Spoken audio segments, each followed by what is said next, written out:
Hello everyone and welcome into our latest live broadcast. It's the 27th of July. Wow, we're almost to the end of July already. Fantastic. Can't wait to be done with summer. Bring on the winter. Actually, bring on the fall. It's 2025. It's Sunday. My name is CareyHolzman and thank you so much for hanging out with me on this Sunday. We're going to continue our build. I hope to be able to turn this thing on right over here. A number of unexpected delays throughout this build using all unfamiliar parts. Every single part on this build is a part I have never used before. They should all go together nice and easy. Unfortunately, it doesn't always work out that way, and especially with a mini ITX build, that's sort of par for the course. So we just take our time, make sure that we're in the right state of mind to do the job and not screw it up and make it worse. And we've now started this build, completely disassembled it, swapped out the case, swapped out the power supply, swapped out the CPU, swapped out the NVMe drive, and we're back at it again with new obstacles. So we solved some obstacles only to open up new obstacles. But that, for me, is part of the joy of building computers, is that unexpected surprise. It's nothing we can't work around. And of course, I have my personal preferences and requirements to my levels of what I would sell a customer. This is going to be my new streaming computer.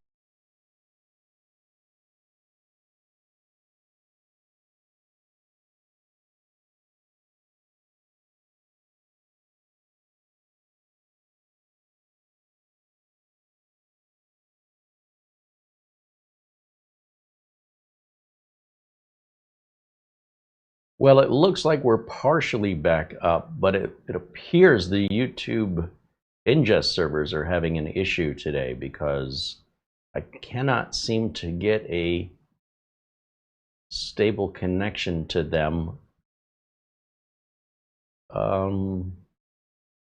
Give it a second, see if it's going to work itself out here, but it doesn't seem like it's on us. It looks like it's on them. So bear with me here for a second. We need to see if this works itself out. Should just take a minute. And in the meantime, the video quality is going to be very reduced. You may not even get much in the way of video, but you should at least be hearing me. And that was a weird one. Live shows, you know, it's one of the risks I endure when I go live is to open myself up to anything can happen, which, you know, keeps it interesting. And usually, here we go. I'm starting to see better connection now back over to the servers. So I think YouTube had a hiccup over there that just so happened right when we started. Go figure. So anyway, whatever it was, it seems to have passed. Where was I? We're continuing on with the mini ITX build, which, you know, we ran into some obstacles in the process. And if you've been following along, this is effectively part 5 of this build. That's a completely different monstrosity than what it was. We started off as a budget build, and now it's going to be the new streamer. It's going to be a super high-end machine, 9950X 3D processor, 96 gigs of RAM. We've got a new NVMe drive in there, new case, new cooler, everything's, all the other new stuff we sent back because it was so terrible. This isn't much better, unfortunately. Thermaltake's designs have gone down the toilet. Their own products don't fit within their own products. That's embarrassing. Like, if I worked for Thermaltake, I would be outraged at who's ever making these decisions for making me look incompetent if I worked for Thermaltake. The fact that you can sell these products that are supposed to work together, the cable that comes with the screen won't fit in this case. This cooler doesn't fit properly in this case, but yet they promote this is all going into this case. So I find that to be quite embarrassing for Thermaltake.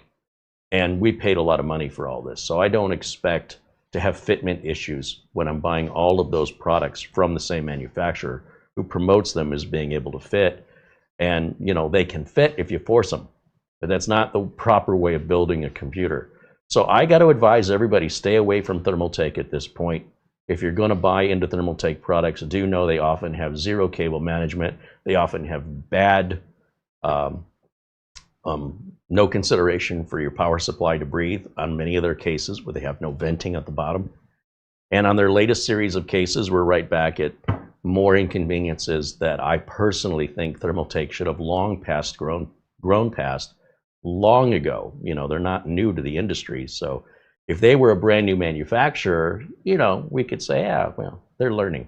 But if they haven't learned by now, this may be the last Thermaltake product you'll see on my bench. Because if we're going backwards and de-evolving with Thermaltake, there's too many other brands that we won't have these frustrations with. So out of pure stubbornness and the fact that we've already torn this down and rebuilt it once with somebody else's parts, we went with G.SKILL and some other parts, we're gonna just finish this. This will be the new streamer and it will work, but I'm just telling you, this is so far below the most basic expectations of a reputable manufacturer. They're no longer a reputable manufacturer to me.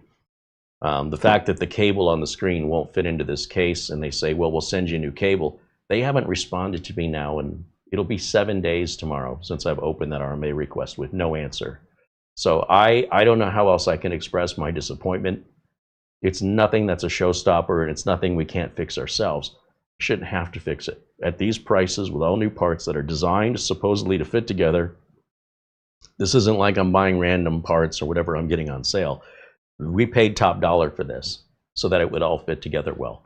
And too many things are not fitting well. So, you know, I'm not happy with the implementation of the parts. Now, hopefully the parts work well. It's a very attractive case. It should be a nice, effective cooler that's also attractive. And so we're gonna put up with it strictly because at this point, if I tear it all back down and send all this back again, there's not another case I'm interested in using that's currently on the market that we haven't already done. So that puts me back around into a circle again. So it's kind of like this or nothing. And at least at this point. Now I could obviously take the motherboard and chips out and then wait till a better case becomes available, something new. But that's, who knows how long of a wait. Could be another year and all these parts will depreciate. So I'm just gonna suck it up. I'm gonna force it together even though I feel that's completely against my standards of building. It is for me. I'm not selling it to a customer. And we'll just use it as the new streamer, and hopefully I won't have to open it and work on it because it's not going to be fun. Who knows? Maybe we'll, after we get it up and running, I think, you know, getting the cable for the screen shouldn't be a big deal. In fact, I can solve that myself, but that means I have to spend money to get the angled part where it should have come with it. At $90 for that screen, I more than paid for that angled connector more than 20 times in the inflated price. This cooler, we could probably go to a smaller cooler and from a different manufacturer will almost guarantee it'll fit better than their own cooler in their own case. That's humiliating. If I was Thermaltake, I would be completely humiliated. But let's just get it up and running. And if everything works well, leave it alone. But the minute I have a problem with it, the Thermaltake parts are coming out. I'm just telling you right now. One of the first things to go will be this radiator. The second thing I predict to go will be that screen. And the third thing I predict to go will be the entire case. I'm not anticipating needing to replace the case, but it's such a poor design case. It's one of the worst mini ITX cases I've ever seen. And I've yet to see a content creator do anything but praise this case. It's a terrible design. And the reason it's a terrible design is they put the motherboard tray right in the middle. And that's all well and good if you want to add a graphics card to it. But what if you don't? You know what I'm saying? Like if they would have just built this traditionally and put that motherboard tray all the way to one side with just a little space for cable management, which is another thing Thermaltake doesn't usually do, is give you any space for for cable management. But if they would have moved that motherboard tray in the traditional position, keep everything else the same, none of these problems would exist. And you'd still be able to put a graphics card in horizontally the way you're supposed to. This is just a very, very poor design. I cannot express that enough. Not to mention that because you're using a riser card to move the video card to the other side, you're at a Gen 4 riser card. So you would need a Gen 5 riser card or a Gen 6 just to keep using this case versus just changing the motherboard. So it looks great. I love the look of the case. But the way they designed it, it's like they've never designed a case before in their lives. It's like they hired somebody new who has no experience, and they said, wouldn't it be cool if we move the video card to the other side?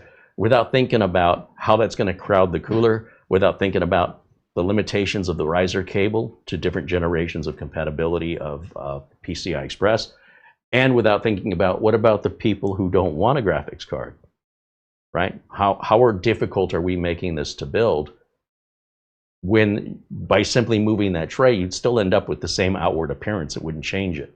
And don't get me started on the screen. That's just stupid right from the get-go. And the fact that I paid $90 for it, plus sales tax, which is another $8 or $9, makes me the fool. So overall, when you're watching all the videos on this TR100 case, I want to know why none of those creators are being critical of this case, because it's got a lot wrong with it. It looks fantastic, though. What can you do? What can you do? Welcome in, everybody. Let me say hello now that I think our connection is stable. David Graham says hello. There's Thomas Backenstow joining us, and Scott, 3D Everything, and TWC Codster. Our friend Buster, Peter Laycock, says hello and sends us an Amazon gift card. Thank you, as always, to Buster. Jamie McGregor, also joining us there from Scotland. Brian Madonna says hello, as does Doman 2000. Frank Jimmy says hello. Says it's 91 degrees where he is. Feels like 106. He says his air conditioning went out yesterday. Wow. Sucks. But he says the AC company was able to get somebody out that day and get it fixed, so that's good.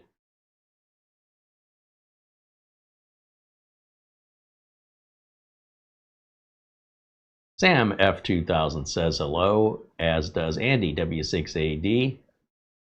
Matt joins us, and Scott, and 55 Stang Dude says hello. Paul Vircher joining us. Thomas Mac T, and Jose Lopez. We've got viewers joining us from all over the world. We do have the chat room open, so long as people are kind and respectful. Otherwise, we shut it back down to members only, so we'll leave that to the public to decide. Hopefully things will go well today. Jim Kenny says hello. Bajan Guy says hello. Paul Vircher with $4.99 in Super Chat. Thank you for that, Paul. Here's our friend Mark Leibowitz from Chicago saying hello. Dwayne Blackwilder joining us. Bruins 44. Arnold Albert and Mortant say hello.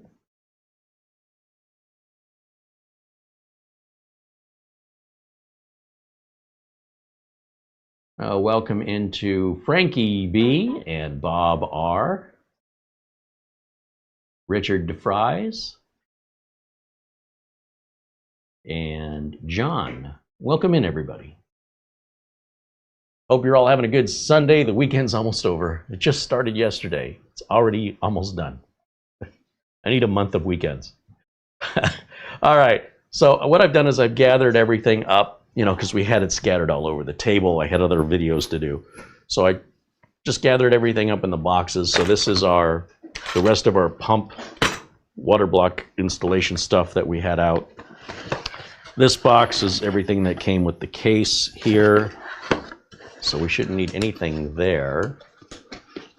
This is the box that our NVMe drive, that's an Orico NVMe drive that we swapped out from our Beijing S880.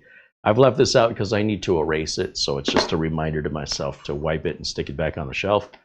And then the box, that's just the box for the Orico, because when we're done and we get Windows installed, we can run some performance tests on that, and that'll remind us what the make and model of that Orico drive is, and all the parts that we're using, from the motherboard, the chip, the RAM, that's all in the video description below this video, if you're curious.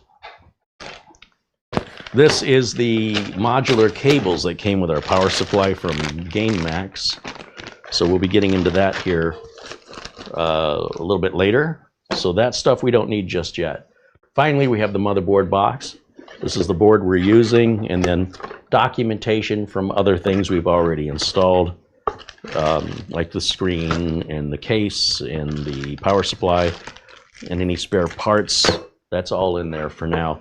That bag here, these are the spare parts for the liquid cooler that we separated out on the last show. This is for a different chip or chips, CPUs.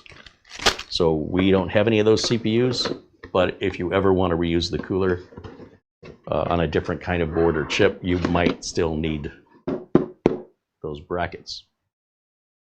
So what I'm going to do is just toss everything down here for right now. Get it out of my way as I box myself in. So I have a little bit of room to work here. I did some research to figure out what the heck's going on with the cooler, and it's just that's the way they designed it. And I've seen a lot of, if you pay attention just for fun, look here on YouTube for builds featuring the TR100 and see if you see anybody build it the same way twice. Nearly everyone who's put these together has put them together in a way that's unlike others. So for example, they might be using a smaller cooler, they might put the fans underneath, they might do a lot of different things, and there's very little commonality between them.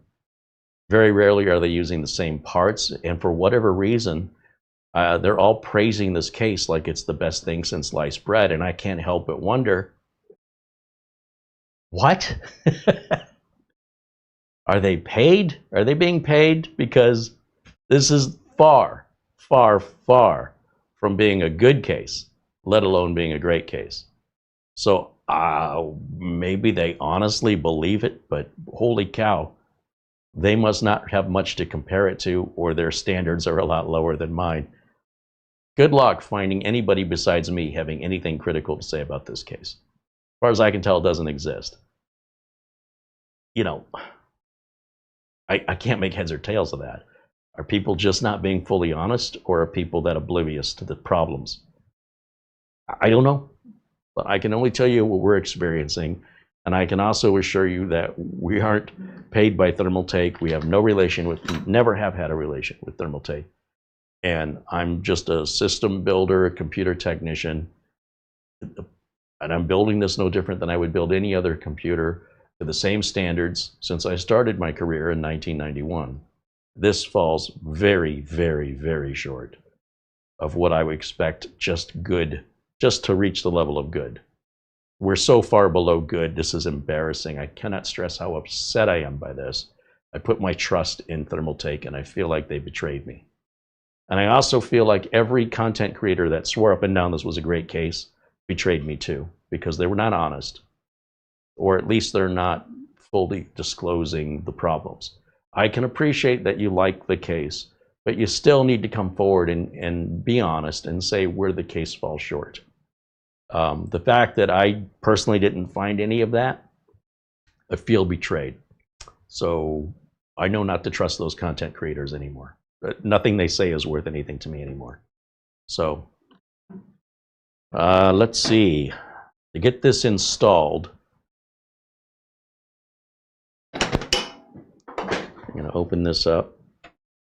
I put these screws back in the top just because I don't want to lose them. They're very tiny. There's Dazzle555 joining us, says hello. Omni Guy says hello. Hey guys, welcome in.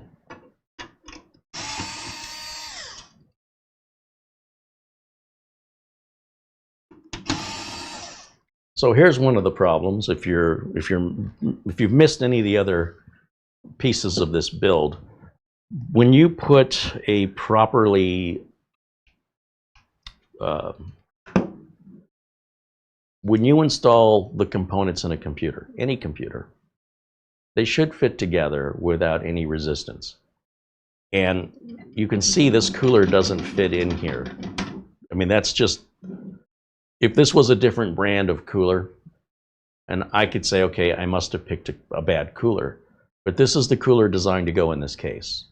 One of several that Thermaltake makes. But it doesn't fit in the case. And there's no way that's an acceptable amount of force to keep down on this indefinitely, which is effectively going to, you see how this hose is bent? It's going to chew right through that hose. Give it enough time. Just give it enough time. As the fluid pumps through those hoses, they're going to vibrate. They're going to run up against the sharp edges or the materials of the case. and just give it time. It's going to fail. These fixtures right here, these weren't designed to have that much stress put on them, and yet Thermaltake intends for you to install it with that much stress on them. By the way, if the motherboard tray wasn't in the center, but it was fuller back, this problem wouldn't exist. The issue with the video card going in on the other side, even though you can't see it, is completely pointless and limits your building ability, as well as makes it very, very crowded on this side. And it's just overall just not well thought out. I would guess that somebody who designed this has never built a computer before. It's like they had an idea and they realized all the limitations and just went forward with it anyway. It's almost like me right now. Like, I've got so much into this at this point, I'm just gonna live with it. It looks like Thermaltake had that attitude with this design of components and this case line.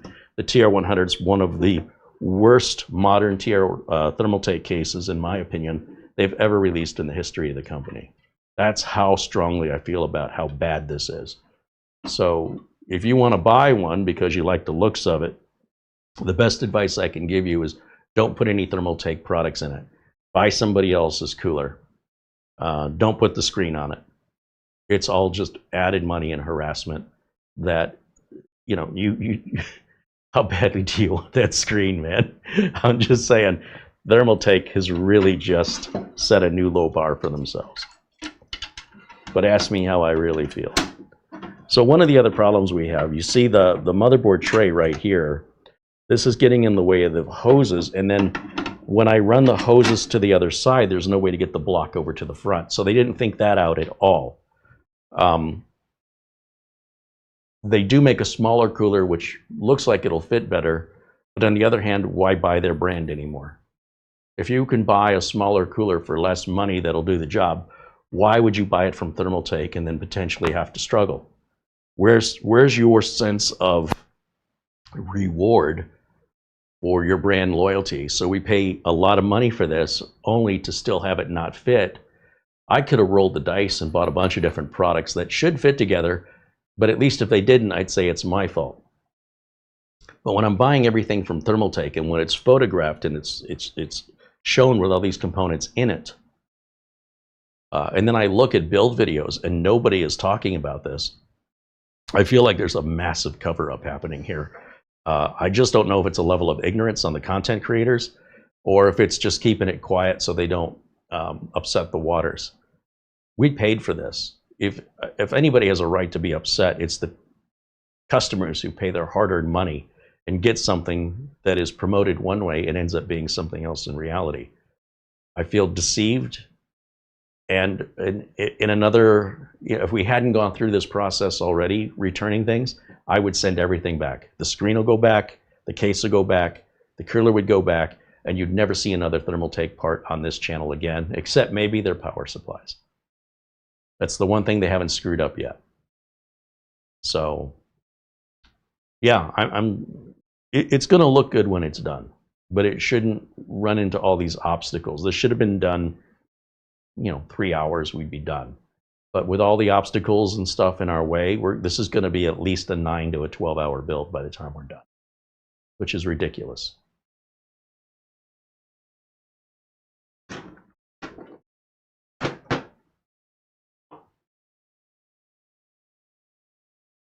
So what we have to do is, what I've learned is these hoses must come out on this side. The other thing I was thinking about is when we put this bracket on, this bracket right here, you know, the AMD processors, they can only be affixed in 2 positions. So the bracket will either go on this way or this way. With Intel, you can put the bracket on any of the 90 degrees, and that enables you to sort the hoses according to the case and the way that you've installed it so that it looks the best, it has the best layout. This cutout right here, this is to go around those hoses down here. All right, so I want you to think this through. And there's nothing unique about this. This is pretty standard if you're going to use this mounting technique, where we're using the plastic brackets that are default with the AMD motherboards. But a lot of other cooler manufacturers don't do this. They'll give you a 4-point screw, and granted, you can still only put it on you know, one of two ways, not the 4 ways that an Intel CPU will go on. But I suppose that's really not here nor there. But what I'm trying to get to is, normally when I put these blocks on a regular micro ATX or ATX case, these hoses go towards the RAM. That's the normal process. Just putting them on like this, and you can see that will go.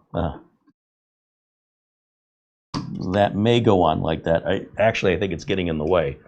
So then the only alternative way to put this on is the exact opposite, which means that these hoses, they're going to go towards our voltage regulator modules here, over to the right. So I want you to see this in your head. I want you to visualize this. These hoses then have to go over the screen, which kind of defeats the purpose of there's obstacles in the way of the screen, except they put these hoses on the pump on swivels so they can be pushed to the side. Okay, so then in theory, you can work around the screen. Now, why they didn't do that up here, this would have also been a great workaround. The only thing I can think of is nobody really thought of it. Like, they've never built in this case before. I don't know why they wouldn't have done it. It's not like they didn't have the parts or the technology or the knowledge or the engineering know-how. They simply didn't think it through. So clearly they don't care about price. If you look at the price of this stuff, everything here is expensive. So it's not like they did it to reach the lower price. Clearly that wasn't their goal. So if we put this water block on, if we're visualizing this in this orientation right here, okay, that would go on that way. You see how the hoses, everything gets all twisted up. And so it's going to require a lot of manipulation and a lot of force because things won't sit naturally as though it were designed to go in there. When Thermaltake says it's designed to go in there. This is why I'm so upset. They lied. They flat out lied.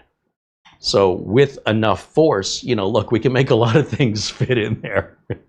But the idea is that if it's all the same brand, it should just kind of lock together nice and neat. Imagine if you bought a piece of furniture from IKEA that you had to put together and the parts didn't fit together. It'd drive you crazy. If you have any skill, you could probably fix it yourself. But the idea is this was supposed to be ready to assemble.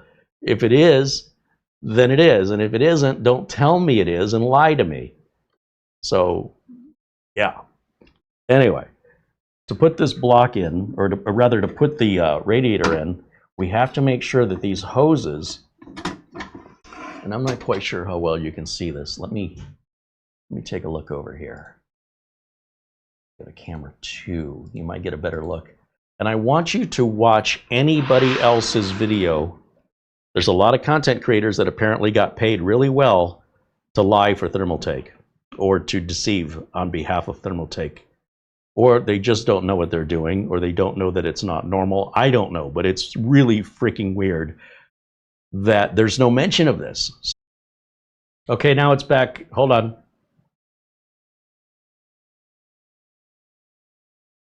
Now I think we're back again.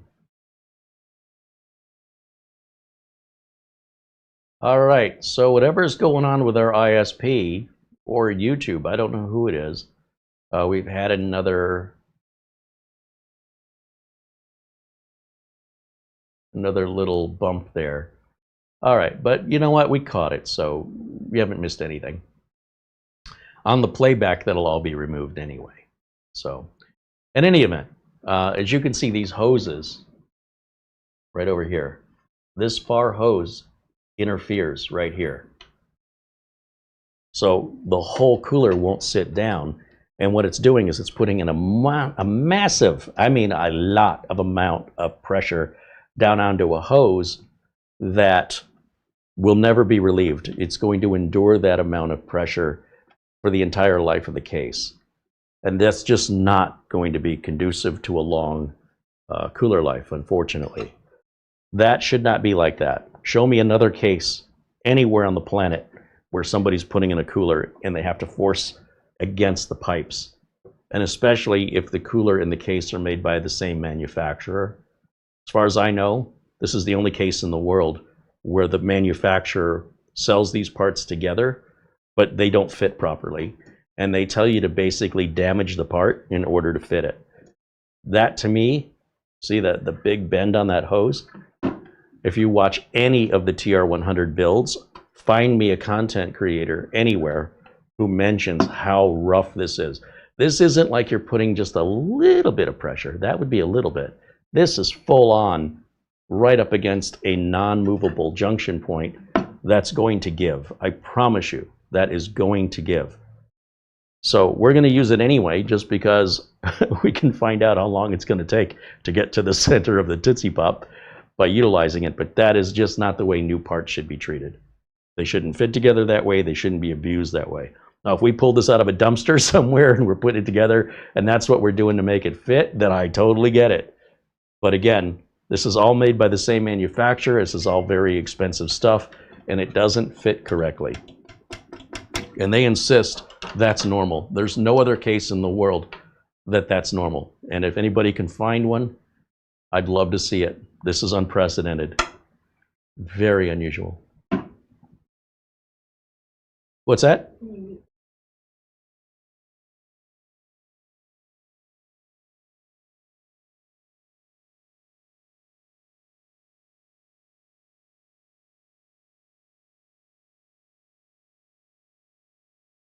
All right, so yeah, Mara's just telling me about our internet service provider. Seems to be having some struggles today. All right, so what I'm going to do is totally cringeworthy that every other content creator who reviewed this case couldn't be bothered to talk about it. And it's very, very disturbing that so many people would ignore this. And that is to tighten that down against force so that that hose is permanently crimped down. And there's no other way to do it other than to use a different cooler, and preferably a different cooler from another manufacturer, ironically, will fit better in this case and cost you less money. So if you want to build in this case, again, it is an attractive case. However, the interior design of it is very, very, very bad. Here's the other issue that I run into is, do you run your cables on this side of the case, or do you run all your cable management on this side of the case? Now, if you watch a lot of other content creators are putting the fans down here, but you can't see the RGB, negating the whole point of the RGB. Why did you pay extra for RGB? Then I see a lot of them running the cables over to this side where the CPU and block are, which traditionally are the part you want to look at. But because on this side they've added the video card and neither side has a glass panel, you can't really see through either side, so I guess it doesn't really matter. You decide which side you want your cabling on. Once again, Thermaltake continues to ignore that you have cables.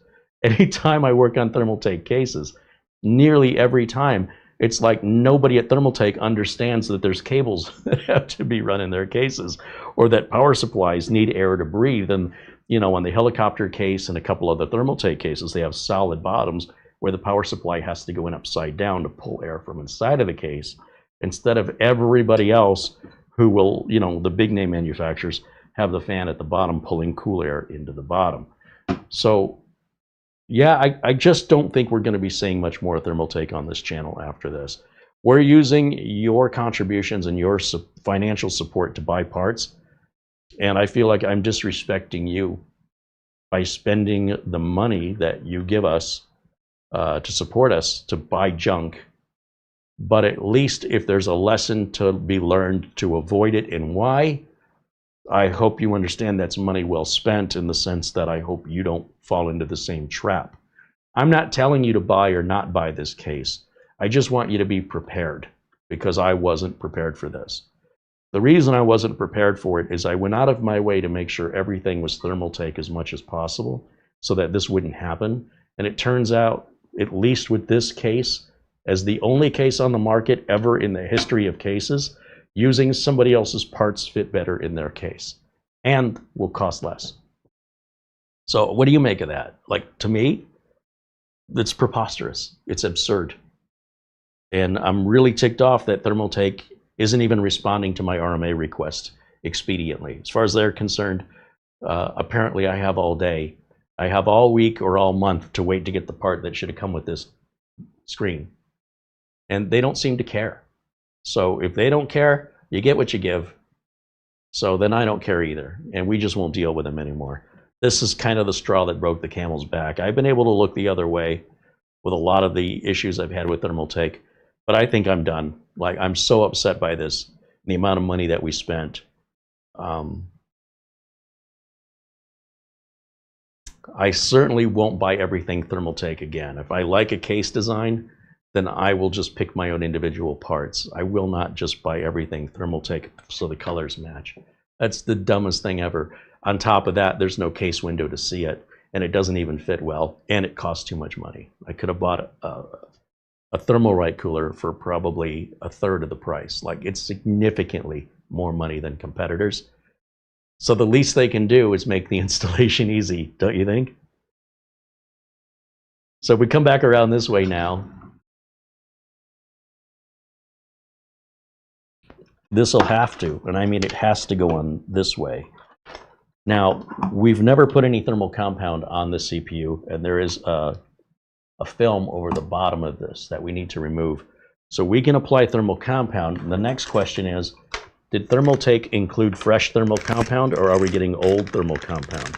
The way I feel right now, I feel like I don't even want to use this, because my concern is that this is not going to be good, that it won't spread evenly, and then I'm going to have to clean it. Like, I have lost so much trust in Thermaltake, I'm just going to throw that away, and it'll go right in the trash can. I don't want to risk having to do it twice. I've done enough of everything twice with Thermaltake. So I'm going to do it once and do it right, using something that isn't Thermaltake. We're going to use just some regular thermal paste that I have left over from cooler manufacturer Scythe, because I know it's going to be good, and I won't have to do it twice. That's how ticked off I am about this. They've just lost all my trust. So no more chances for Thermaltake.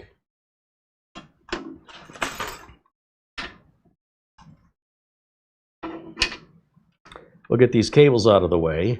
I've got some thermal compound. I don't know if there's enough in this tube, but I have enough spare tubes here, and I know it's all good stuff.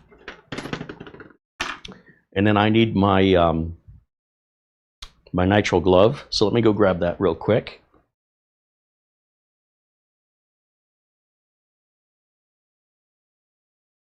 Where is it? Oh, I put them over here. Okay.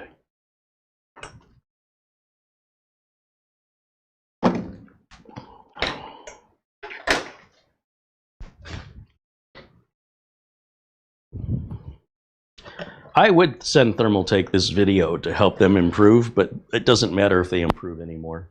It's too late. As Kevin O'Leary from Shark Tank would say, they're dead to me.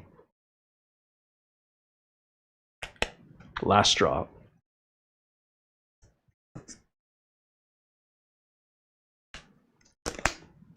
The doctor will see you now. All right, let's get some thermal paste on here.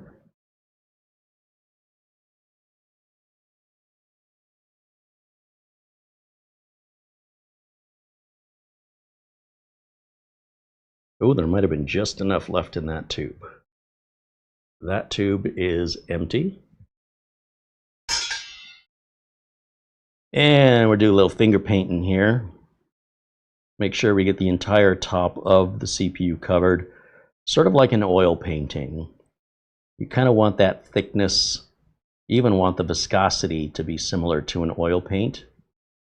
And then what I'll do is I'll just tap on it, making sure that we're not going to get any air bubbles or anything. And by putting it on this way, I can verify that I'm getting 100% CPU coverage. Which, when other people, you know, they put that little dab down and they squish it down, they got a lot more faith than I do that that's being spread out evenly. Now, you only put your thermal compound either on the CPU or on the block.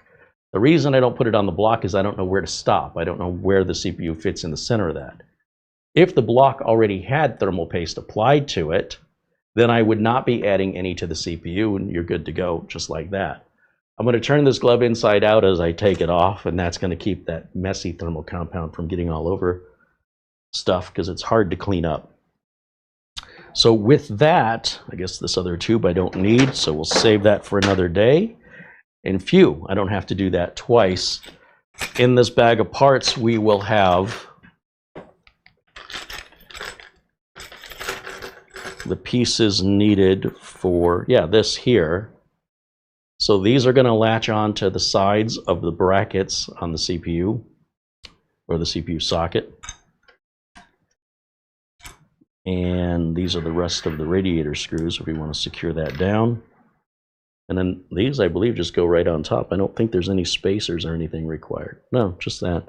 So we don't even need documentation for this. It's very easy install. So one of the things we can do right now is just go ahead and start these.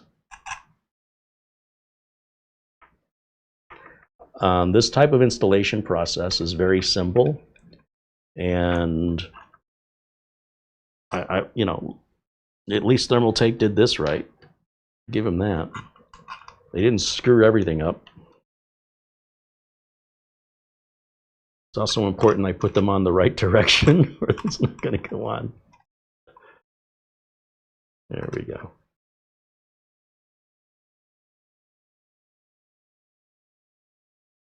Okay, so now I can loosen that up a little bit. In theory, with the hoses going towards the I/O shield, which is really weird. Again, nobody's talking about that on YouTube. None of the content creators are mentioning how wonky that is. We're going to hook those little latches right on. And oh, before I get too far, I probably should remove I should remove the film, shouldn't I? I see a lot of builders make that mistake where they forget to peel this off. This has to be peeled off. This is there to keep this polished and clean. So you definitely want to make sure that just prior to installing the block, put that right on there like so. This will go here. This will go here.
So it looks like there may be another piece I need to add, or these have to just screw down a lot more than what I'm doing because it's not fitting tight. So let me just check the documentation, make sure that there's not a piece that I'm not aware of I need to be using. And just put that back on this side. I mean, in theory, it should just go on like that. You tighten the screws down, and that should be all there is to it. So let me find, where's my document? Where's my motherboard at? It's around here somewhere. I set it at my feet, didn't I? Let's go here. And documentation is right here. And let me just see if I'm missing a piece. AMD install guide. It certainly looks like I have put it together exactly as the documentation shows. I'm just surprised that those screws, I cannot tighten them down by hand. they still remain loose. So let me grab my cordless driver. Here we go. And let it do the work for me. First, let me make sure that that is fully on. Yep, that looks good. That looks good. See how much I can lift that up? That lifts up by over an inch.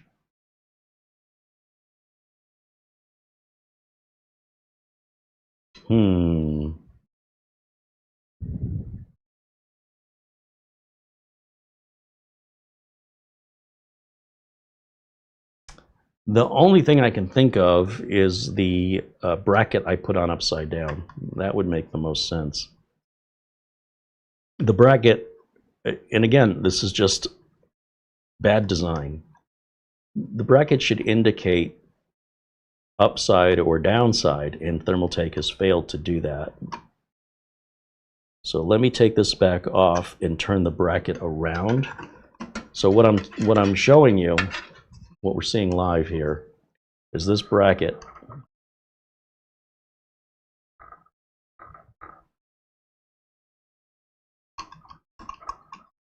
can go on one of two ways. Notice how that's going, this bracket right here goes down. I think this bracket needs to go, this piece down here needs to be up here by flipping it over the other way. And I didn't see anything on the bracket that indicated direction. It could be there and I didn't see it. Let me just double check. We'll take the bracket back off, turn it around this way. Yeah, there's nothing that indicates up or down on this. So you can sit there and wonder why it doesn't fit, because their instructions aren't clear and the part will go on either way. So now that this lip is up here, that's likely going to resolve that loose feeling that I'm getting.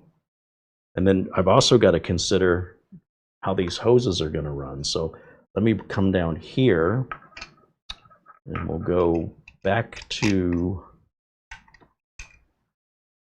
putting these on first.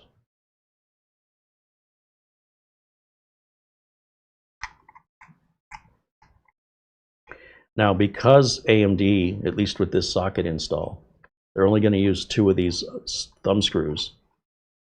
So we'll put one there. What I do with my other one? Oh, it's still sitting here. Put the other one there.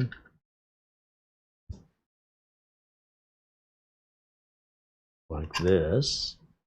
And then, let's see. I'll just hold it upside down. That'll keep it there for me.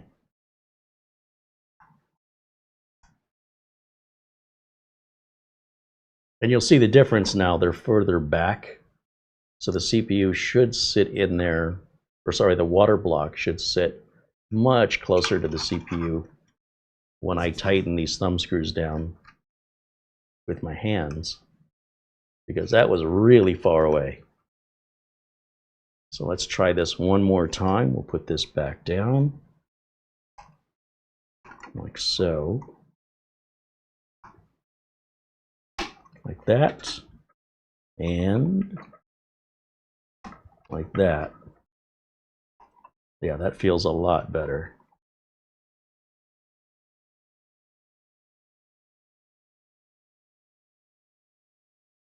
And I try to tighten them evenly on both sides. It doesn't have to be perfect, but that's definitely feeling better. Then I'll grab my regular driver rather than my electric one, because the amount I've got to go further to tighten this down, we should be pretty darn close.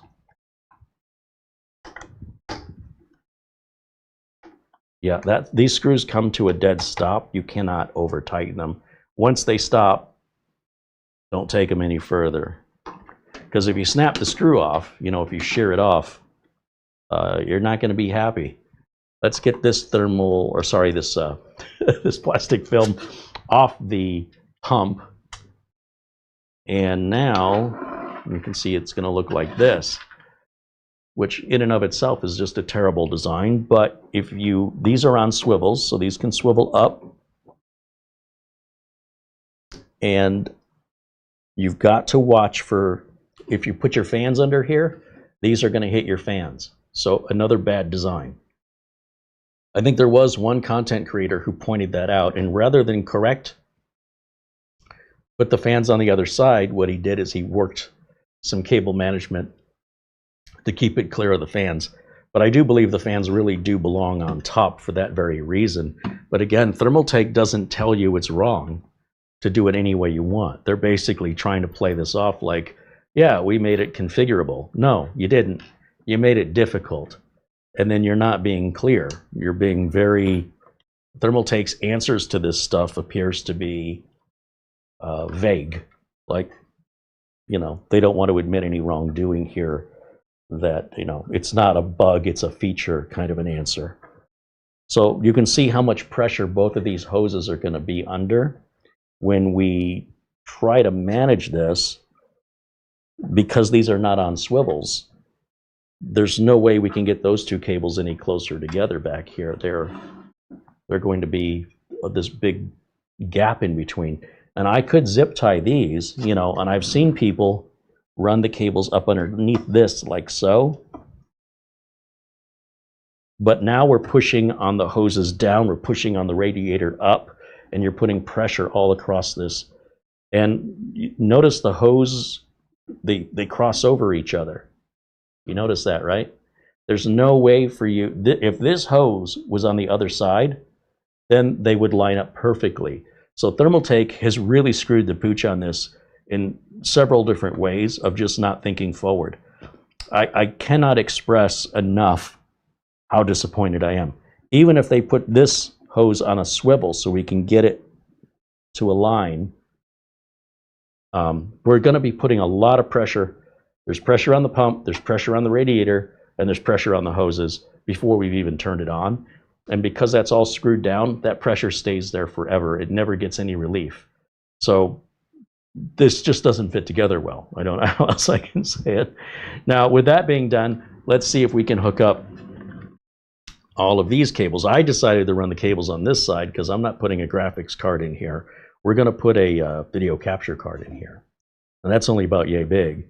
So I thought, well, this gives us a lot more space, a lot more open room to run all of our cables. That makes a lot more sense to me than crowding everything on this side, which is what I saw a lot of content creators doing.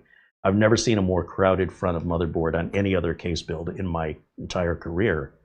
So that's another big downside. Now I can go ahead and finish putting the radiator in, right? Because that's why I left these screws out. So I can put these in here. I was leaving them out so I could adjust the radiator, but there's really no room for the radiator to go anywhere. So I can put those in confidently now without worrying about having to take it all back apart again. I will typically use my regular screwdriver for this versus, say, a power driver, because we don't want to over tighten the screws.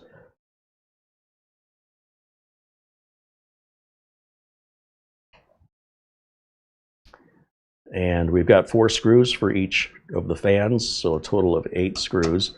And I do opposite corners just because I want to make sure everything sits flat and level. But the minute these screws give me any resistance, stop turning them, because you're starting to eat into the rubber grommet, which is a vibration dampener. And if you really squeeze that down, it won't be able to absorb the vibration as well. And you may end up with buzzing sounds on your computer because you over tightened. Just so you know, they don't have to be really tight. Just to the point where it gives you resistance, stop. If you see that rubber grommet bending in, you've tightened the screw too much. You might say, well, it feels awfully loose. That's how it's supposed to be. The screw should be flush with the metal bracket, shouldn't be sticking up at all. And the radiator should be secure and not moving. Any more tight than that is completely unnecessary. It doesn't take much to get you there. Let's see, if we look now at our fan cables, we have power. This is our ARGB. So one ARGB cable can plug into another. I'm not quite sure how well you can see that, but one plugs into another like that. And nothing holds these together. This is just a terrible design from the people, the consortium, that decided this was going to be a standard. So thankfully, Thermaltake did something right here, and they've given us these. We'll hold these connectors together so they don't fall out. I feel like that should be a requirement.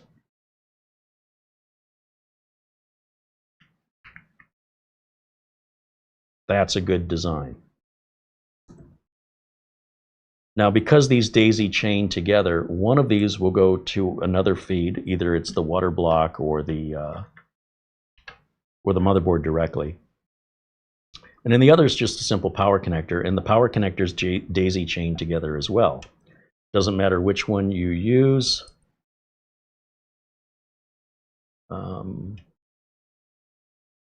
might want to consider how far you've got to run this power cable to the CPU fan header, or a fan header on your motherboard, depending on which board you're using. So if we look at the power cable here, and we go to this right here, these two will go together. And then you'll notice we have this connector here, which can go to the board. And there should be one more, isn't there? Another fan can plug into here. So we're good to go. Same with the ARGB. You've got one that can feed in to a source and one that can go out to another destination. Daisy chain. So you can see, we don't have that nice, clean, magnetic fan style that if we would have bought a Leon Lee or a different radiator manufacturer, we wouldn't have this mess. We'd have two cables.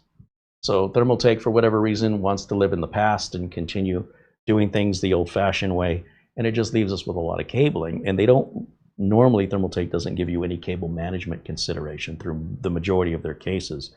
And the fact is, because we're not putting a video card in this, we end up, by mistake, we're going to have a lot of cable management room in here. But that's definitely not the way they designed it. So as far as plugging this fan in, I will usually plug the fans for the radiator into the CPU fan header of the board. And then the block itself, I typically plug into the all-in-one header if your motherboard has one, which most modern motherboards do. I'm not a big fan of these stickers that they put on the cables. It does make the cable management more difficult, and basically what these stickers are telling you is not to throw this into the trash. But at least here in Phoenix, nobody pays attention. I see people throwing food in the recycle bin, which contaminates everybody's recycling. They put glass in our recycle bin, which is not allowed, as it contaminates everybody else's recycling with broken bits of glass. That ruins all that material that then has to go into the regular dump. I see people throwing motor oil in their garbage can, which is environmentally insane, and they're doing it all around me. So I'm not surprised when I see people just discarding improperly electronics, and those electronics still have these labels in the garbage can that says not to put it in the garbage can. So what's the point? If people aren't going to listen to it, it's just something in my way that affects the look of my build. It's not educating me. I already know I'm not supposed to put this in the garbage can. I don't need a label. That may be some law somewhere that they're required to put that on, sort of like the mattress tag on a mattress, right? The end user can take that off because it's mine, but it may be required by law in the UK or Canada. Pretty sure it's not required in the US, but there could be some exceptions in certain states.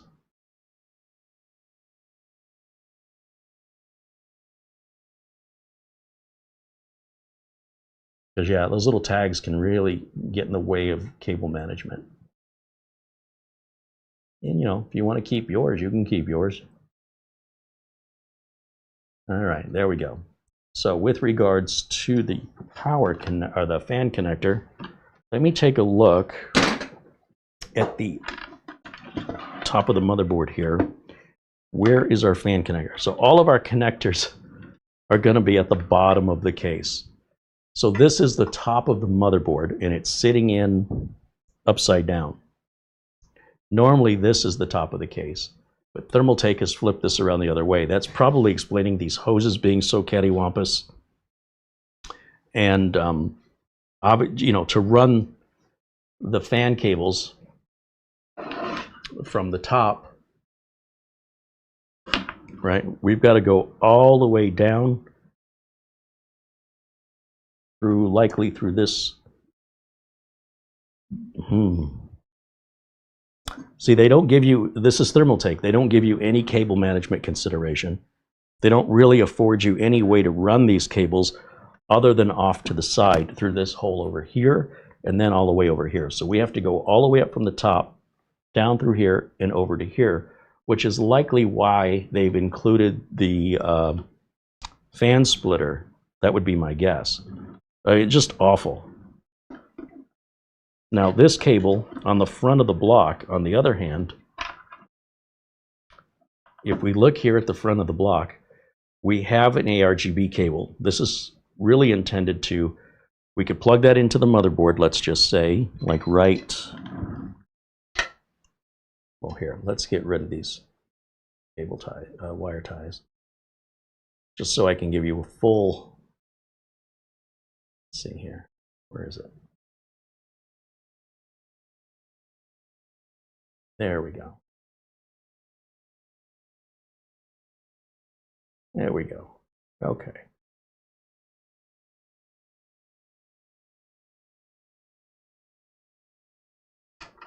Just like that. And then we'll bring these down through here.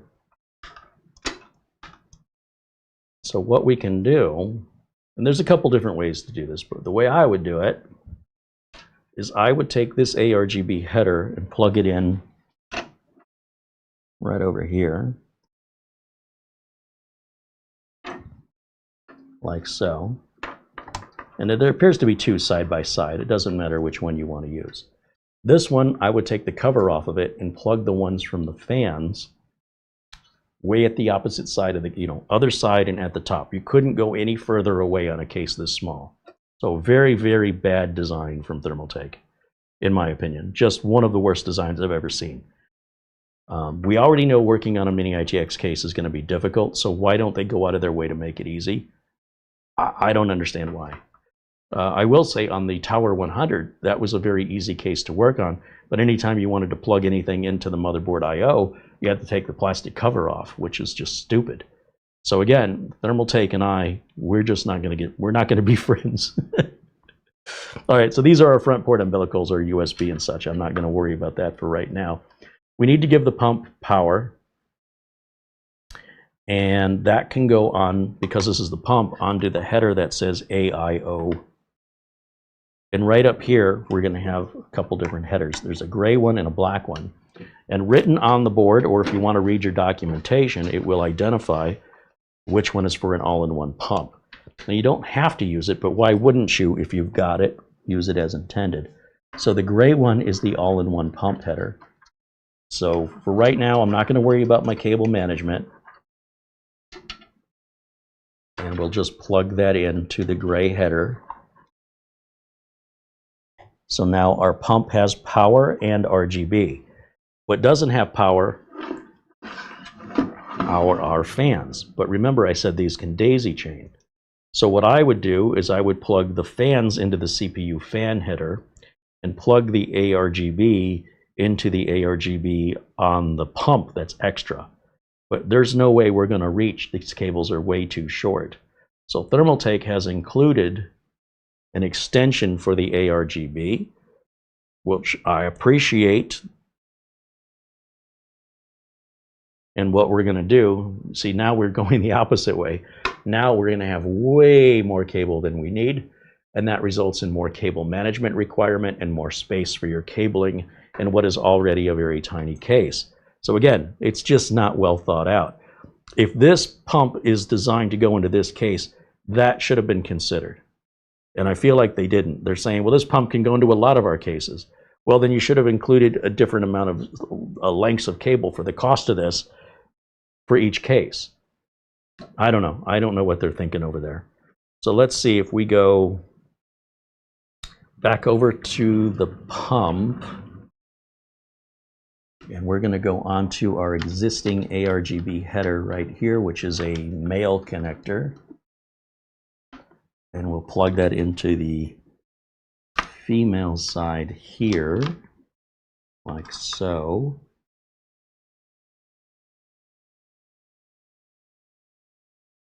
And then we'll grab another one of these to keep those from pulling apart. Again, this part of it here, this is well thought out. So it's not like they didn't think out everything. They just didn't think out. They thought about a lot of it, but they didn't think about all of it. So that part they did right, in my opinion. Now this part here, this is going to go, this is another male end, over to a female end on the other side. And as you can imagine, to do this, we have to go essentially through, oh boy, how are we going to do this? I guess we're going to go down through here. Wow, that's just terrible. The power supply is already in our way. So it's not that things aren't possible, they're just way more difficult than they needed to be. You know, if I worked at Thermaltake, this case would have been 95% better, easier to work on.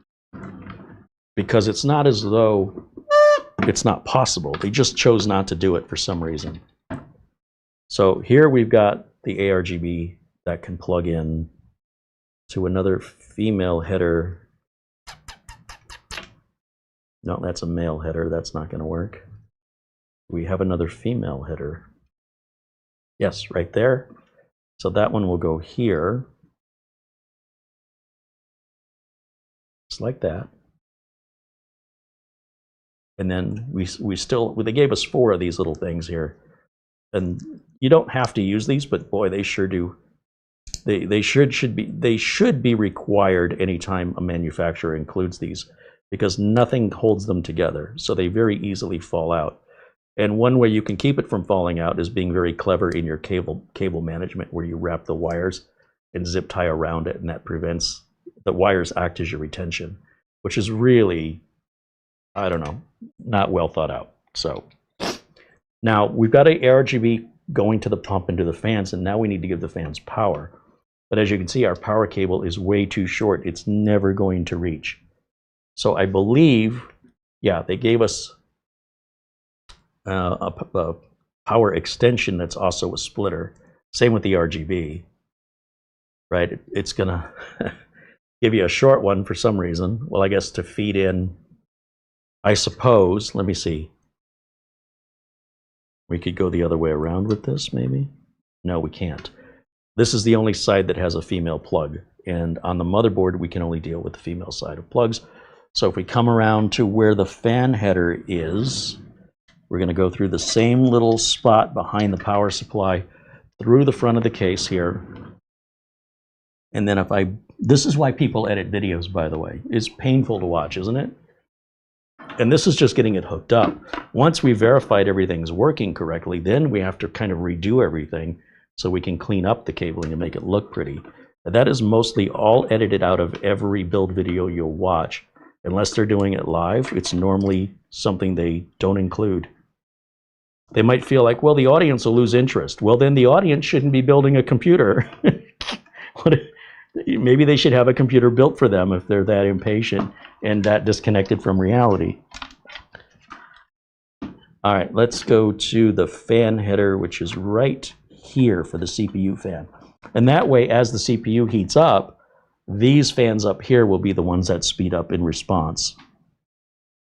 And that's by default. We don't have to go into the BIOS and make any changes for that to work. So you can already see, like, I've already screwed that up. I can't have it going outside of the case. I'm never going to get the cover back on without pinching the cable. Thankfully, these little connectors that they've included are very easy to remove, so that these kind of adjustments can be made. And it'll likely be done a third time when I actually go to run the cables in a permanent pathway that's more visually appealing, as well as make it easier to work on.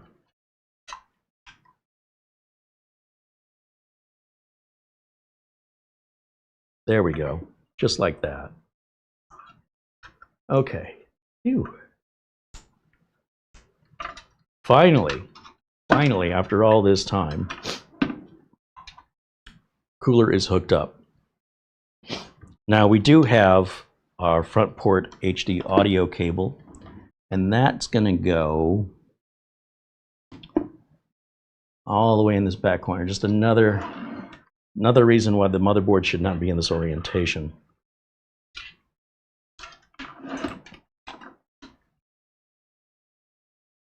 See how that cable's coming in at the bottom? Not good. So we're going to pull that out. It needs to run up here because we have to run it all the way across the top. What is ordinarily the bottom of the board is now the top of the board because Thermaltake has flipped it around. And they haven't done so for a reason that makes anything any easier. They just seem to have done it because they want to be different. I don't know. I don't know what they were thinking. Or it's maybe something required in order to move the PCIe riser cable to the other side, which is completely meaningless for us. So I just cannot get on board with the logic that was used to put this together, because what it did is it limited its use case scenarios. They'd say, well, you shouldn't have bought that case, Carey, if you didn't want to put a graphics card in it. Well, you should have told me that when you sold me the case. You should say, for use with graphics cards only. Something to have a disclaimer instead of going, well, you should have known. Well, you didn't tell me. How am I supposed to know? So we're going to make it work. It's not like it doesn't. It's not like we can't make it work. It's just way more difficult than it needed to be for what is ultimately a pretty simple, straightforward build made overly complex through the case design with no benefit. Didn't make it cheaper, didn't make it easier to build in, don't make it easier to service, don't make it more upgradable. It just simply doesn't seem to have a reason to exist. Not one I can figure out. So I need this cable coming up here so I can route it across the top of the board, right? That makes more sense. And then I can plug it in. Let's see, looks like the missing pin is closest to the case wall. And it's a tight fit, let me tell you, with the big power plug extension in the way. They just continue to make things difficult. Unnecessary. There's nowhere else in this case that's hard to get to as this. And they just didn't think about it when they put it together. They never gave it a thought. Oh, front port audio cable? Oh yeah. Forgot you had one of those. So with one finger, I can get one finger in this little tiny gap to make that fit. That's just stupid. Completely unnecessary. All because they decided to rotate the board that way. It created all these problems. Now we've got our USB 3.1. That's going to go right up here. So once again, this is run in the wrong place. So I'm going to pull out the USB 3.1 umbilical cable.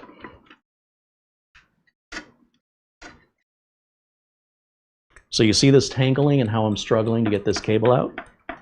This is what we're trying to avoid when you do proper cable management and have proper cable routing.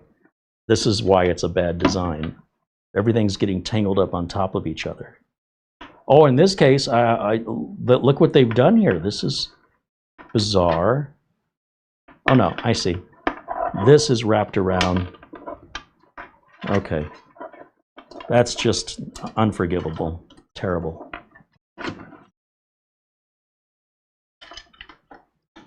I might as well just pull all the umbilicals out from there, because that's just not, even though there's clearly a cable management hole here, it doesn't belong there. Maybe if you're putting a hard drive in here, maybe? I don't know what that's for. Maybe it's for power for your graphics card, but I would think that would come in up here rather than under the power supply. So I don't know what this hole is for. It just seems to be this hole, if I don't know if you can see my fingers. It seems to be poorly placed. This is also the ventilation out of the power supply. You don't want to block that with cabling. There should not be a hole here. That's this hole should have been put up here, so that way the hoses had clearance and you had room for cabling up at the top. And they just did it backwards. But they force you to use it backwards. They don't give you a choice. There's no way for you to correct this without remachining the motherboard tray. which is what I thought I bought it from them for, because I thought they knew what they were doing. So, lessons learned. Okay, so all I've been trying to do this whole time is hook up a couple of front port umbilicals, which normally on most builds is a very fast process. So let's start with our USB 3.1 header here.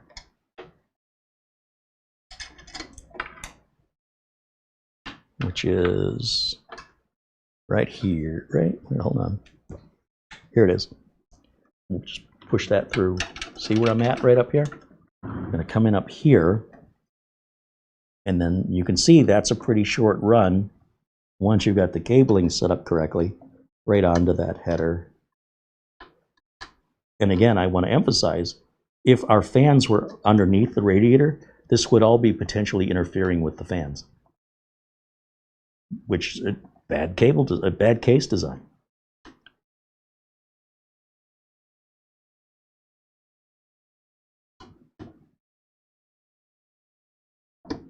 All right, so that's on. Then we'll go with our USB 3 header. We'll do the same thing. We'll route through the same hole because we're effectively going pretty much to the same place. And look at how that cable's all twisted up. Hold on, this is going to bug me. You shouldn't have to twist that up to make that fit. Yeah, okay, that's on me. All right, let's go this way. Same route. And this looks like it's barely going to reach, but I think we're going to be okay. Whoa. Oh, man. So there may be some motherboards where your USB 3 header does not reach. So be aware of that.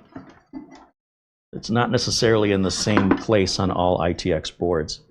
And apparently Thermaltake didn't give you any consideration for that because ours has no slack. I mean, once I push that on, it is so tight, it's putting a lot of pressure on that connector. That's not normal. It shouldn't be that tight, just like these hoses. Were they giving us way too much cable here, they're not giving us enough there. Again, you can put an extension on this, but it just fits.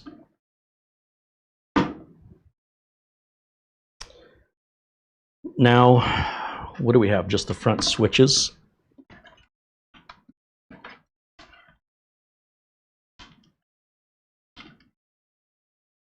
We have the fan power. I never did get around to hooking up the fan power.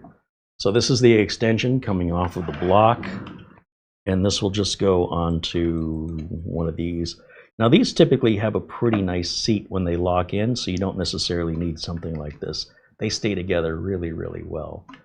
Okay, so all the fans are hooked up. Then this last front port umbilical will be our power switch, power LED, basically the front panel. And let's see, on this motherboard, where is our front panel header?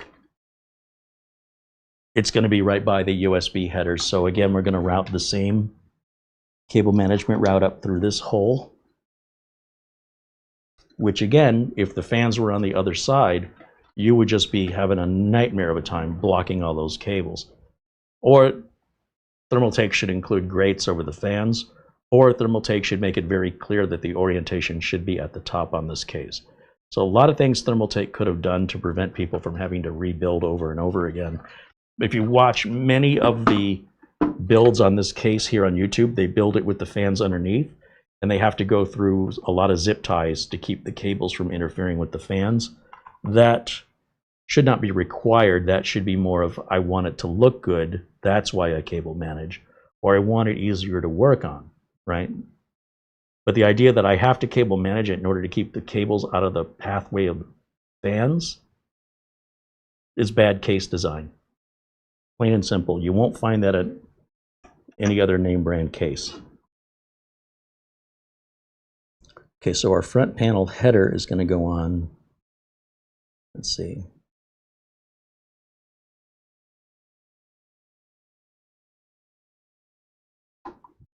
Right there. I know it's difficult for you to see what I'm doing, but it's difficult for me standing in front of it to see what I'm doing. And that's pretty much true of any mini ITX build. But that at least sorts us with the cables. And you'll see we're going through here, and all of our cables universally are coming out here and then connecting to this edge of the board, except that audio cable, which always goes to the opposite corner. All this cable here is hooked up, and it'll just be excess that has to be zip tied up.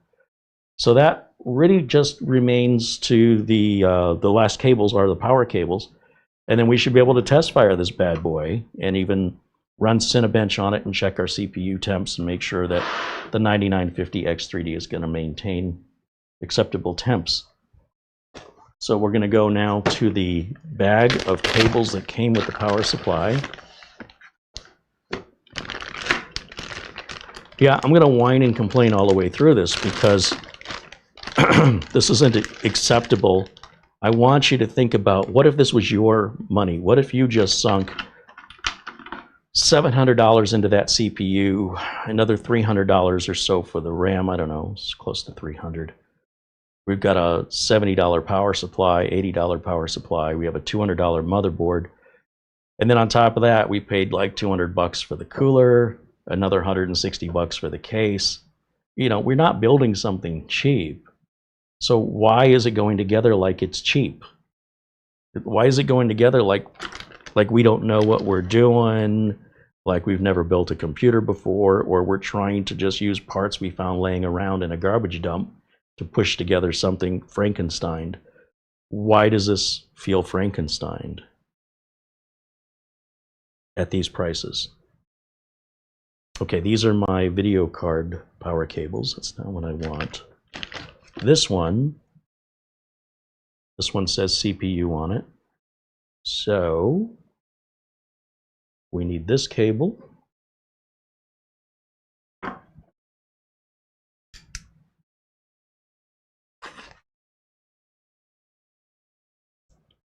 And we need the motherboard cable.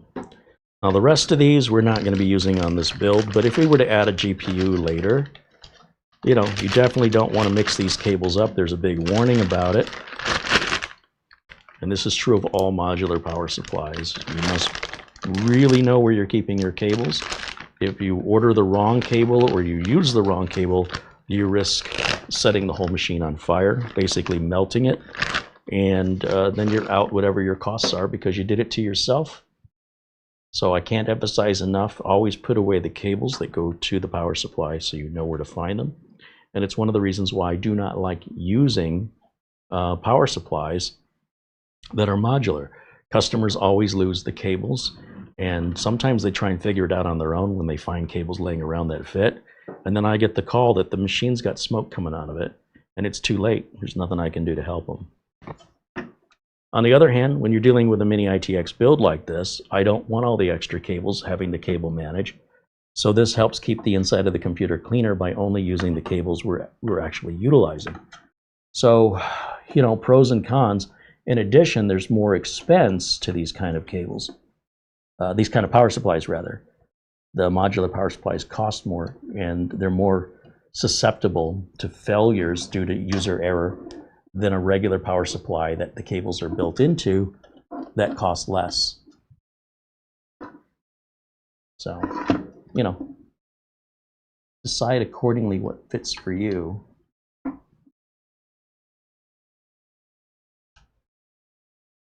just trying to figure out how I'm going to get this cable on here. Looks like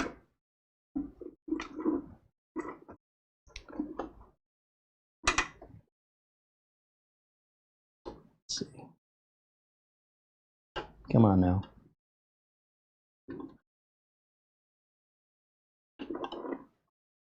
Sometimes it's easier to put these cables on before installing your power supply, depending on your case. And I just seem to have a problem with the alignment. And partly because it's really dark and I can't see. So let me grab my flashlight. There it is. And I better make sure I'm using this end. This is the end that goes to the motherboard. I think I was just trying to plug this into the power supply. So you're going to connect these two cables to the power supply.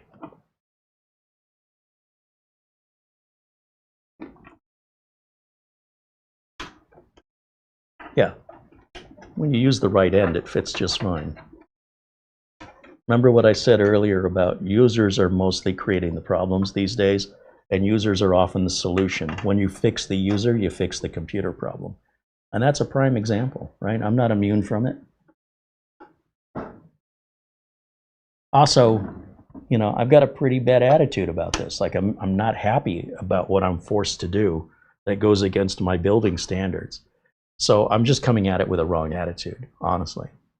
You know, I got to make the best of it.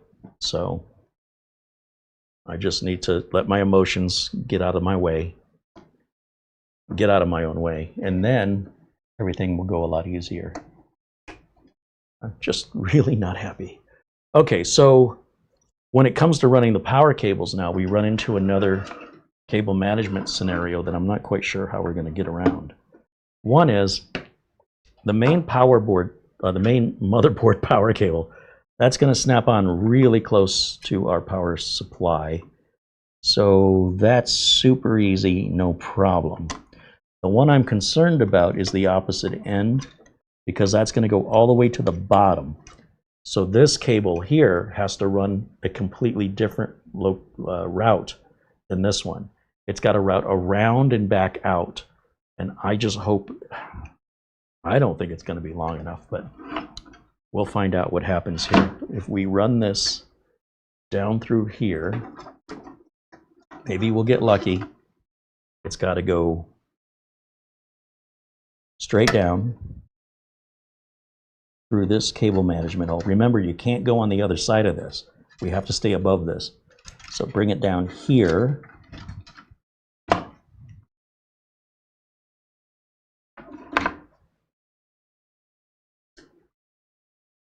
Just to give you a better angle of this, we're going to bring this up through here. That's where I'm trying to route it from. Or I suppose we could go in sideways. Will it fit?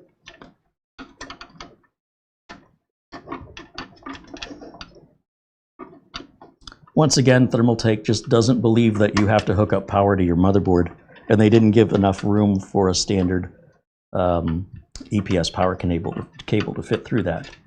Again, find me another content creator that's pointing out these flaws in this design, because I couldn't find one that had anything really critical to say. So let me bring this around like that. And I don't know if that's going to reach. I don't know. I feel like we're a quarter of an inch too short. Wow, that sucks. Now, if I can get through that hole, that might give me that quarter inch I need.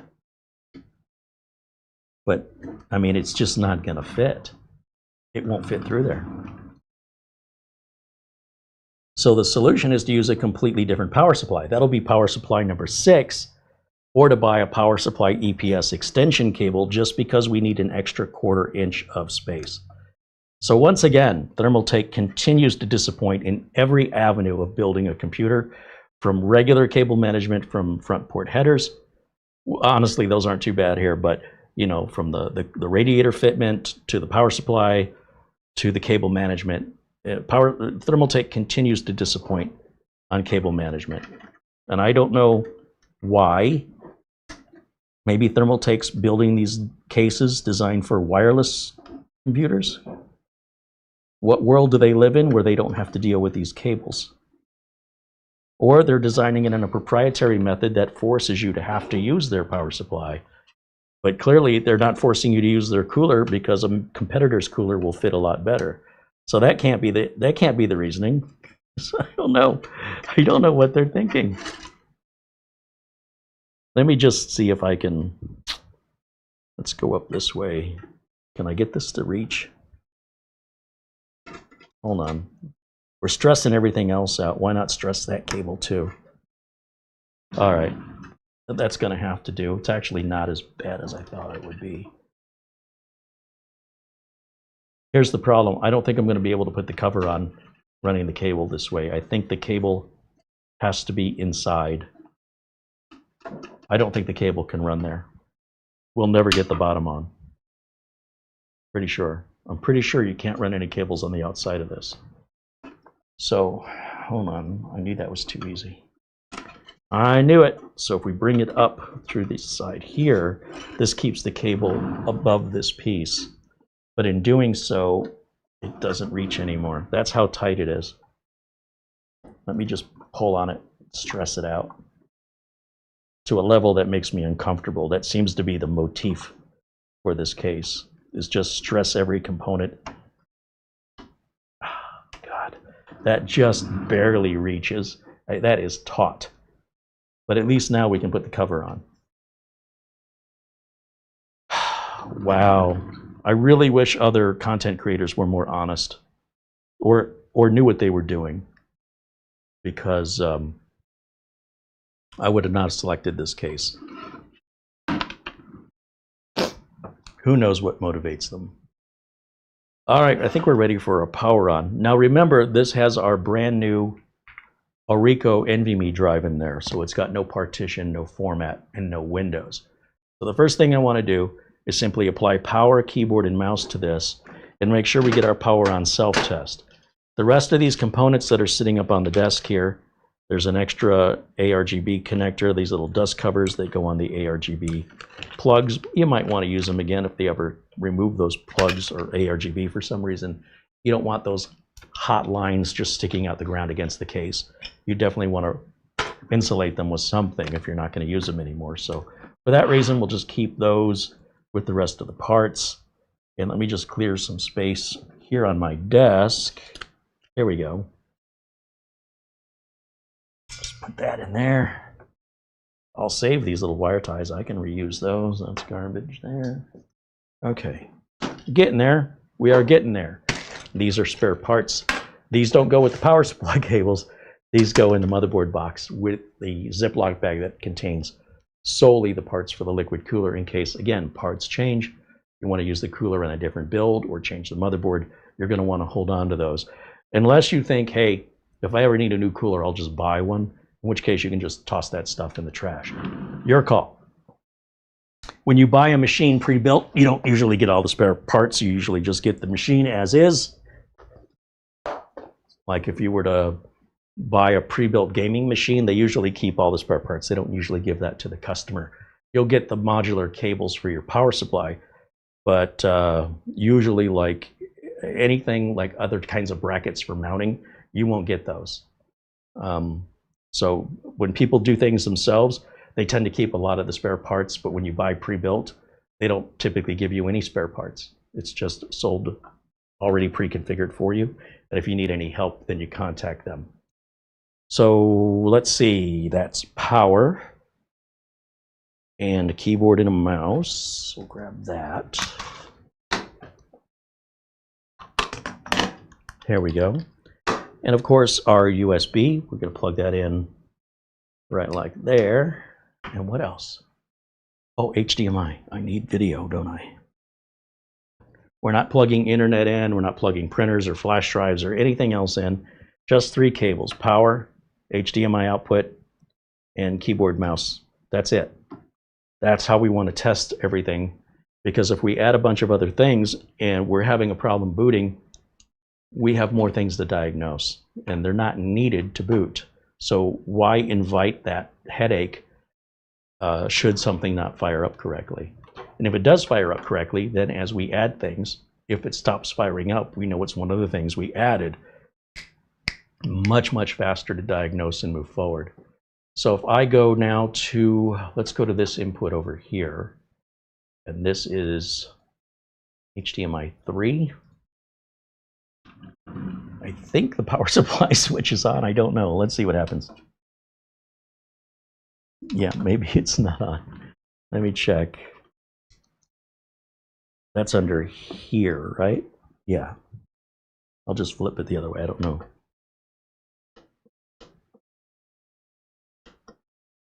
That's plugged in. I'm missing something. Okay, that's in the on position now. And the power switch is not turning it on. That usually means I might have the front panel on incorrectly. So I'm going to flip the switch back off because I don't want to do this with power. Let me take the front panel. Oh, that just came right off in my hands. That wasn't fully seated. Okay, so that might have been me stressing on the cable when I was trying to route the other cables, and it lifted it out, or I simply didn't seat it all the way. It's completely user error. So let me try one more time here. We all make mistakes, and it's important you recognize your mistakes. It's important you accept responsibility. If you don't, you're never going to learn, and you become obtuse. And it's just not an endearing quality that people like to see in other people. So there we go. Now, if I turn this on, that's better. Now we're getting some action, and everything is firing up. Now, my understanding, according to watching other videos, is Thermaltake did this right by allowing you to rotate. I don't know why everybody doesn't do this. It's such a simple thing to implement, and I'm happy to see Thermaltake did that. Now, if we jump over to this output, right, this video output, and remember, we're not hooking the screen up because they didn't send us the cable and they haven't responded to our RMA yet. So this is going to remain just as a placeholder until we can hook it up. So let me go over to the output to this. And it's booted up great. So let me go full screen over here, see what it says. So the reason it's done this is it has no operating system to boot to. So what I'm going to do is we're going to come back over to camera 1. I'm going to grab my Windows 11 installation media that we talked about creating this yesterday. I'm going to plug it into one of my blue USB ports back here because, well, this is a very expensive flash drive that runs fast, but only if it's plugged into a fast port. Looking to see which ones of these are fast. Yeah, this one here by the Ethernet cable is blue. And it's got a little SS next to it, meaning super speed. That's good. Okay, now when I reset this, we'll try the reset button. In fact, let's see if we can do both on screen at the same time. I'll hit the reset button. Does it reset? It does. And when it fires back up, it should automatically see the only thing that's bootable is that USB flash drive, which will start our Windows 11 setup. And hopefully that's what happens next. After we get Windows 11 installed, we have drivers to put on, we have Windows updates to install, and then we can do things like Crystal Disk Mark to test the speed of this Orico drive that's new to us, and run Cinebench to make sure we can beat the hell out of the CPU without it overheating, that the cooler's installed and working as it should. After that, it's pretty much ready to go, except for adding the video capture card and the cable for the screen up front. So this should be the last of my cursing at it, I hope. And it's going to look great when it's done, but it just shouldn't have been such a project, in my opinion, that could have just made it. If I would have designed this case, it would have been a lot easier. We would have been done probably, and it would have been a normal 2-part build once we got rid of the old parts. But to go from one difficult one to replacing it with another difficult one was definitely not what I was going for, but it is what it is. Let me go full screen so I can see that setup stuff. That's the wrong full screen, Carey. Hold on. Right click on this. Full screen. Now I can see it. Next. Next. Agree. Next. I want to say I don't have a product key, but I am going to select Windows 11 Pro, because that will be the product key I buy from SCD Keys. It'll actually be a Windows 10 Pro, because that's still a free upgrade. And as long as you get in under the timeline before the free upgrade goes away, then you're good for the life of the board as far as activation goes. One more license agreement and then a summary of what it's about to do. Oh, no, I have to select where I want it to go. Hopefully it sees the Orico. It does. It's the very first one. It's empty because it's brand new. I hit next, and then I see the summary of what it's about to do. There we go. And then I just hit install. So that's going to partition and format the drive, install the Windows installer files, and then reboot and begin the Windows install. Pretty easy process overall. And I suppose I can make camera 1 a little bit bigger. It looked like a postage stamp up there. And I have not been paying attention to the chat because this has required a lot of my focus and attention while I'm complaining. That's multitasking. So now let me take a look in the chat now that I can and see what I've been missing.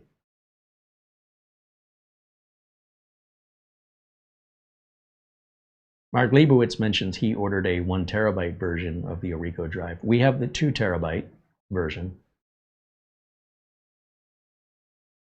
Martin in the chat wants to know what happened to Corsair's 200R.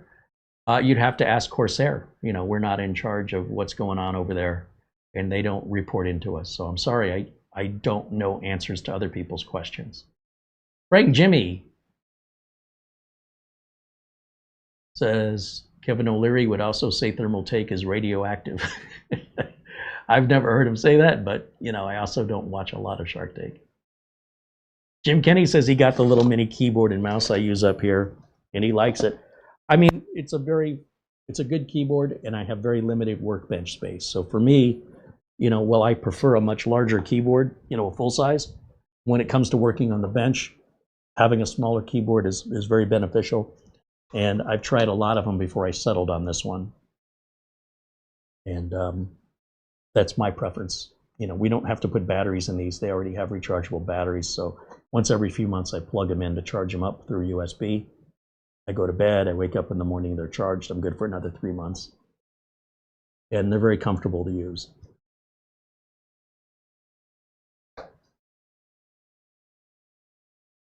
David Graham with a $2 super chat says, good job. Thank you, David. Jason H88 said, update. I just finished my Windows 8.1 laptop upgrade to Windows 10. I updated it fully and checked the status of my activation, and it did activate. So the free upgrade worked for me. So on some computers, people that did not get into the free upgrade before it expired in 2023, from Windows 8 to Windows 10 or Windows 7 to Windows 10, some people it's still working for, but others it's not. So Jason H88 had asked the other day, can I do the free upgrade? We said, well, maybe. You have to try it and see. And he's reporting back, it worked for him. So there you go. But it's definitely not a guarantee. But once it activates, you're in the clear and it'll never revert. So you're fine. Mark Leibowitz said, I delivered a system a few months ago that has an all-in-one cooler, and I'd rather deal with an all-in-one than a custom open loop because they're a lot easier. Oh, agreed. They're a lot easier to maintain too. Open loops really need regular annual maintenance for draining and refilling the fluid because of bacteria buildup and a breakdown of that kind of material they use to keep it cool. All-in-ones are designed to be sealed from the factory and never opened, so when they die, they're disposable. They're not prone to the maintenance requirements or leaks that open coolers have. Open coolers are primarily used by people who are much more interested in customized modification and design of computer cases and coolers. That's more hobbyist activity. That's not really a business model that I'm aware of. It's a business, think of it this way.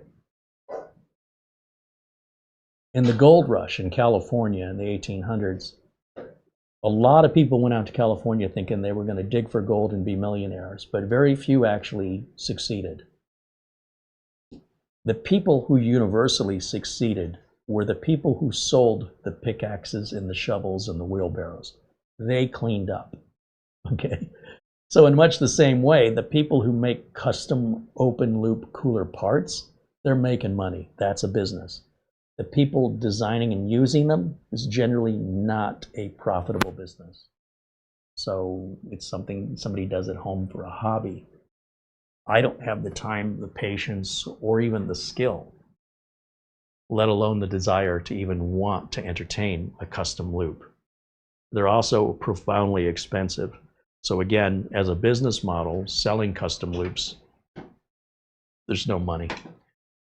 But selling the parts to make your own custom loop, you just got to be the one selling the shovels and the pickaxes is all I'm saying. All right, let me get back over here. We're all set to finish our install. So let's go to, let's see, United States over here.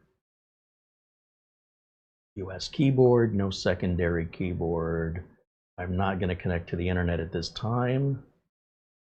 Username will be user. Enter, enter. Keep our location setting on so date and time will always be kept up to date. Everything else I turn off and hit accept. And there we go. Just going to do some finalization here. And I don't know if we're going to get that LAN adapter auto-identified.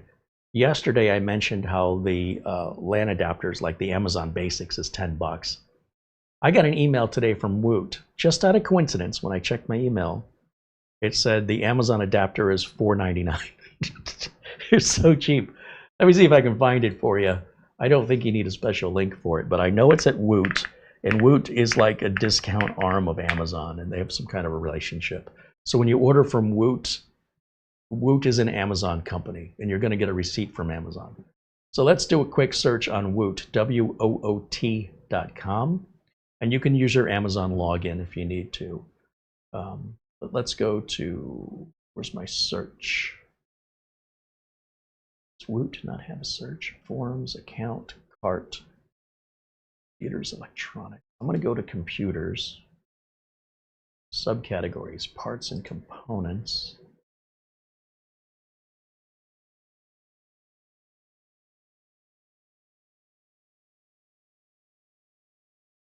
Why can I not find the search?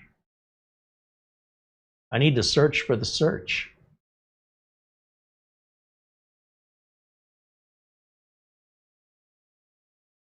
Huh. Computers, accessories.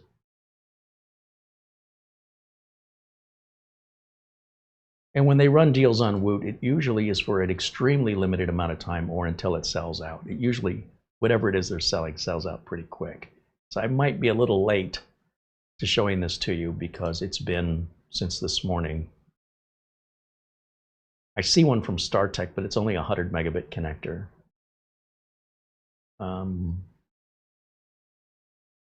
Let me pull it up on my phone.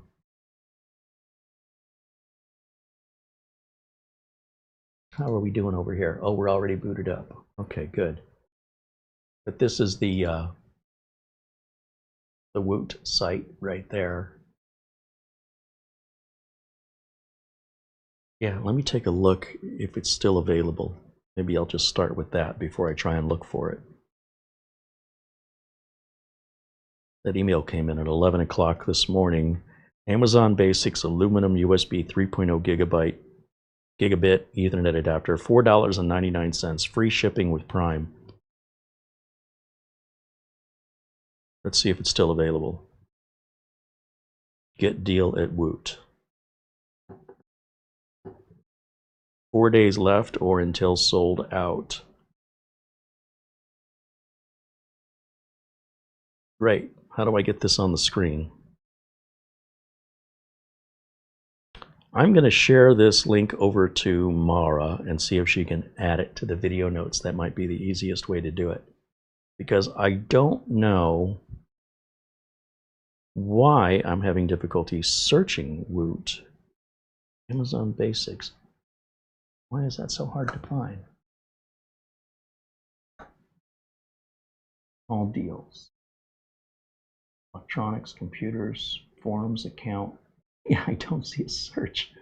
And these deals aren't offered at Amazon. You can only get them through Woot, which is a part of Amazon. $5. What a deal.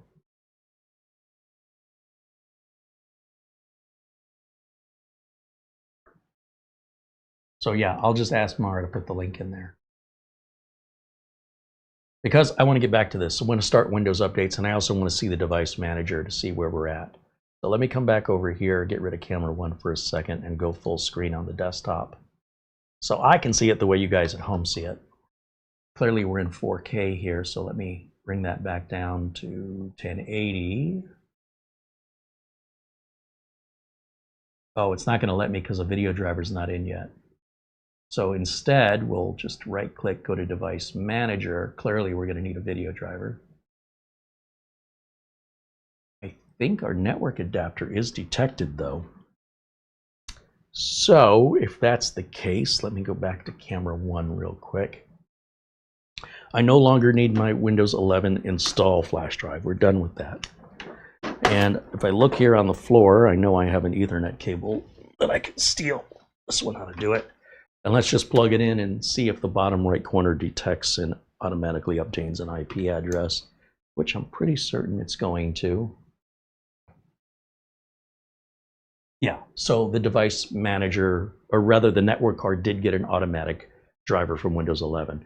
The newer boards, you never quite know depending on which network controller they're using. Could be such a new network controller that it's not yet a part of a Windows update process, in which case I use that USB adapter enough to get the network driver downloaded and installed. Or I could go on Wi-Fi, but because I'm live, I just don't want to go through that process while I'm live. Now, once we're connected to the internet, the auto driver installer from ASRock appears, and I'm going to choose yes because, well, why wouldn't I? They're going to do all the work for us by instead of going through the old-fashioned way of locating the drivers on your own and having to download the ones you need or determine which ones you need. They will do this all for you. So if we give that just a minute, it should pop up.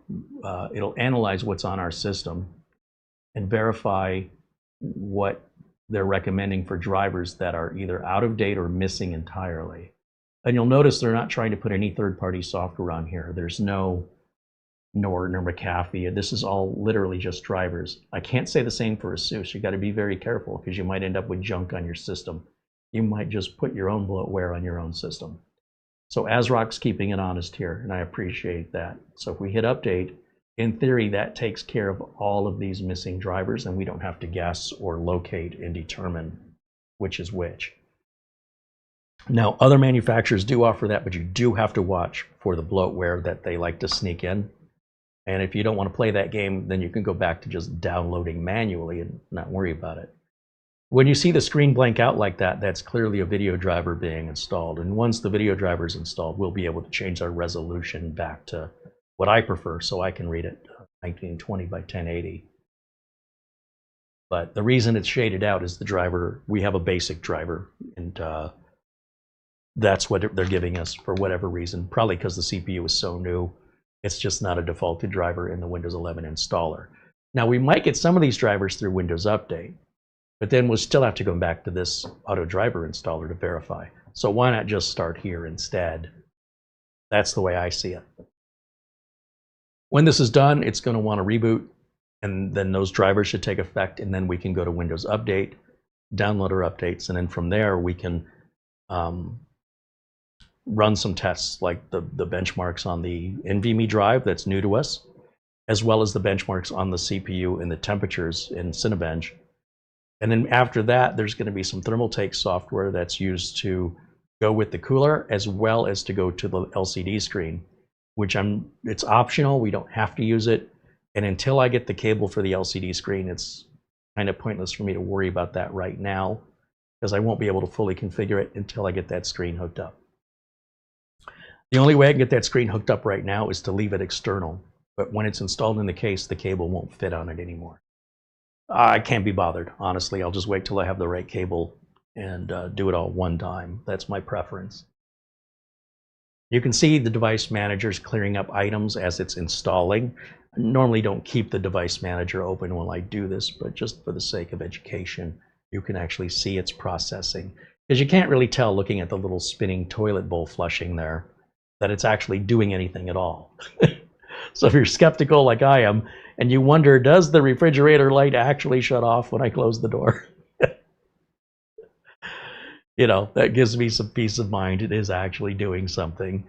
And as long as we don't have any individual device properties open, it shouldn't cause any conflict. But it's completely unnecessary. That's just Carey being Carey. And after it reboots, you see all these trees are opened up here. They're branched out. It'll all be condensed and closed together, and you shouldn't have anything else that says that any drivers are missing. That should update us. Now, I would also put the AMD Adrenalin software on here, just because that improves performance and security and system stability. It's optional, but to me, it's not optional. But you're not going to get that automatically through auto driver installers or even through Windows Update. I'm not sure why, but AMD restricts that you have to get it from them. If you already have the AMD Adrenalin software, or you don't have the AMD Adrenalin software, but your computer is an AMD CPU-based laptop, mini PC, or desktop, it would be in your best interest to go to just type AMD driver or type in AMD Adrenalin and add that to your system. And it won't cause any harm. It'll either update you and keep you more secure, give you better performance, and give you better reliability, or it will do nothing at all. So there's no harm in that. It's completely free. Okay, installation has been successfully completed. Okay. It's not wanting a reboot. So if I just close this and open it again, click Device Manager, everything should be happy in here now. And it is. I still feel better doing a reboot after that many driver installs, so I'm going to do it anyway. And a system this fast should only take a few seconds to restart. The fans sound quiet, so that's a good sign. I hear the fans speeding up and slowing down. That's also a good sign. If the fans are just always loud or the fans never get loud, I would be worried something's not hooked up correctly. So listening for those cues is a good start that things are working, likely working the way they're supposed to and installed correctly. We still need to verify it, but I don't have any anxiety about it. If, on the other hand, those fans never ramped up at all, they had just stayed quiet, or the fans never quieted down, that would be a priority for me to solve next. But since they're doing what they're supposed to be doing, I'm not concerned that they're not hooked up correctly or that the CPU is not cooling correctly. It's a formality to test it just to get some definitive numbers, but it sounds like everything's figuratively and literally cool. Yeah, I'm hearing the fans ramp up right now. And now they're quieting back down. That is exactly what they're supposed to do.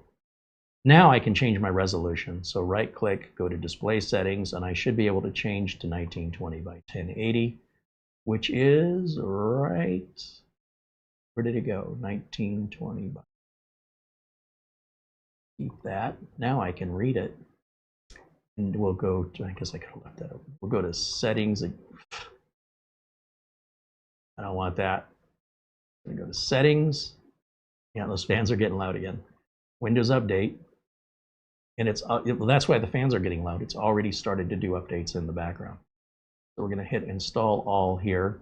And then I'm going to turn this feature on while we're waiting. Go to advanced options and turn this on and this on and this on. I see some optional updates. I want every single one of those. 2, 3. Grab those. And while we wait, I want to get rid of this little cartoony deal down here on the search bar. Just type in search permissions. If I spell correctly.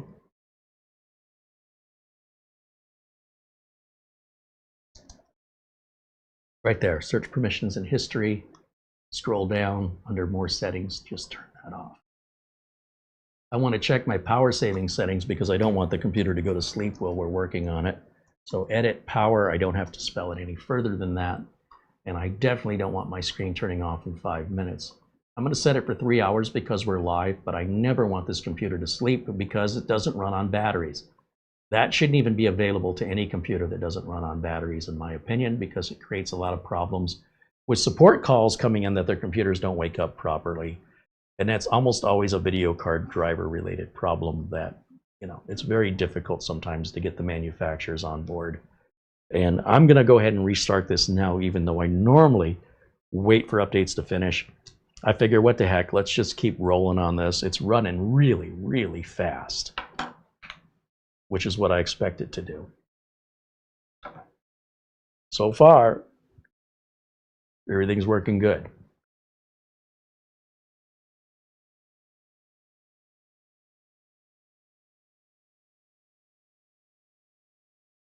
Rip City Raider renews membership, now a member for 28 months. Thank you, Rip City Raider, for renewing your membership.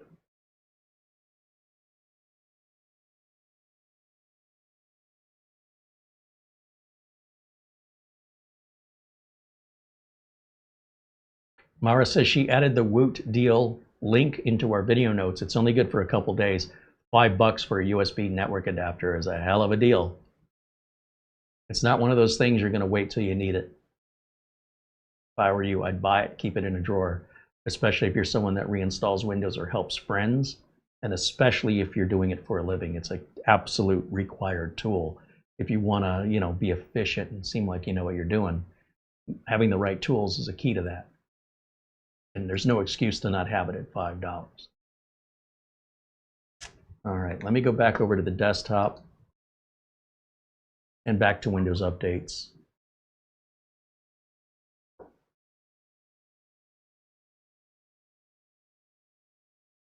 So while it's downloading the cumulative update, let me grab my utilities flash drive. Right here.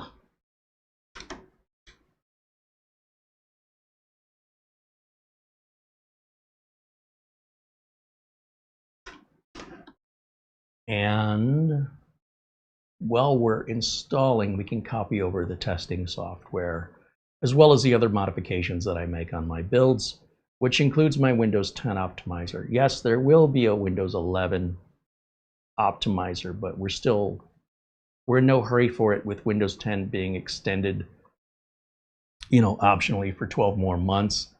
Our schedule is pushed back on the importance of, or priority of, getting it done, simply because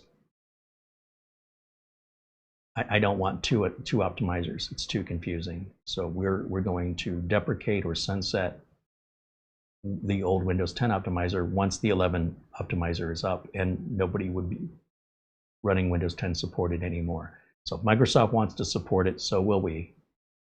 I need my optimizer, don't I? Let's grab that. CPU-Z, if we want to look at the specs of everything. Drag that over. And under PC testing software, we can see what the NVMe is reported as. It should say it's an Orico. We'll run the Crystal Disk Mark Portable Edition to run our benchmarks of hard drive performance. The HWI as a temperature sensor monitor is what we're going to use it for, along with Cinebench. And that should be everything off my flash drive that I require. If I can actually drag it out. Come on now. I keep going over a button that seems to be, there we go. Kind of a big program. And this is why I have a fast flash drive. You'll see this stuff transfers pretty darn quick with a fast flash drive plugged into a fast USB port. That's why I pay more money for mine. If that's not important to you, you can buy the same capacity flash drive for probably a third of what I paid. That'll run about 4 times slower or 5 times slower. So because I do this for a living, I just want to get it done. It's an investment in my value of my time. Okay, so with that, not that I need to eject the flash drive, but I'm going to anyway. There we go. We're done with this flash drive, and this will go back in the drawer. We'll pull back up Windows updates just to see how we're progressing here. And it's installing. Very good. So we're moving right along. I realize now my screen is kind of covering up the progress on that install. So let me just move this over. You could probably move it down too, come to think of it. And yeah, let me go back over here to the chat and see what I'm missing.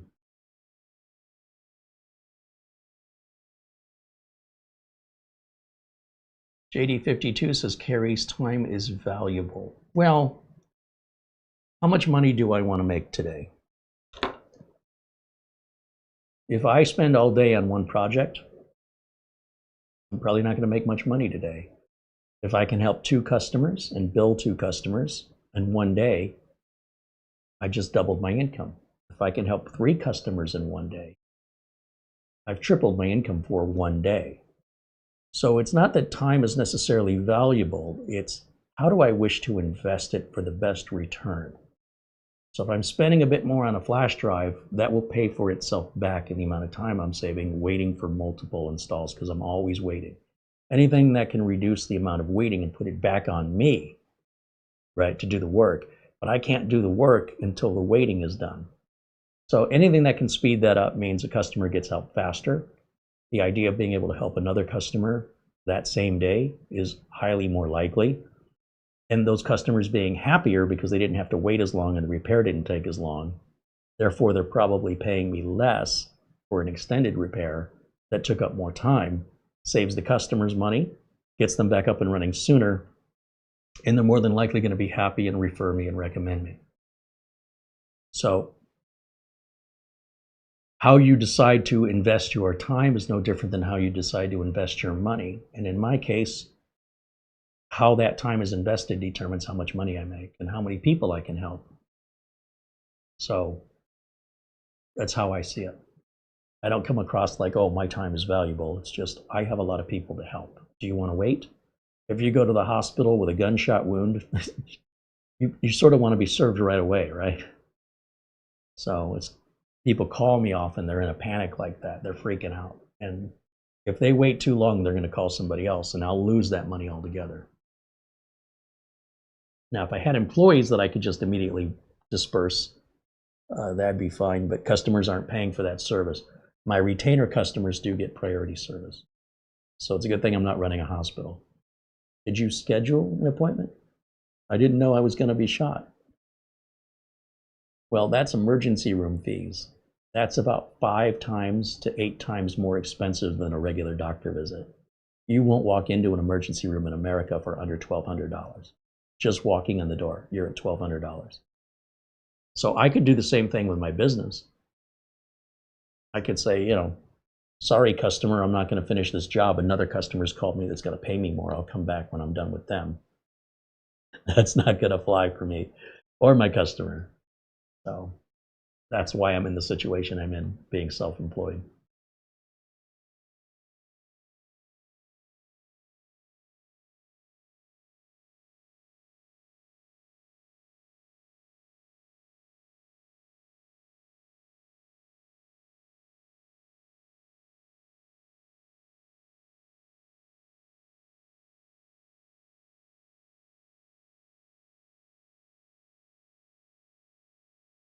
Frank Jimmy wants to know, can I pull back the radiator hose to the rear of the case and drape it over the motherboard mount? I hope that would straighten out the hose so it won't be at such a right angle. Oh, I tried.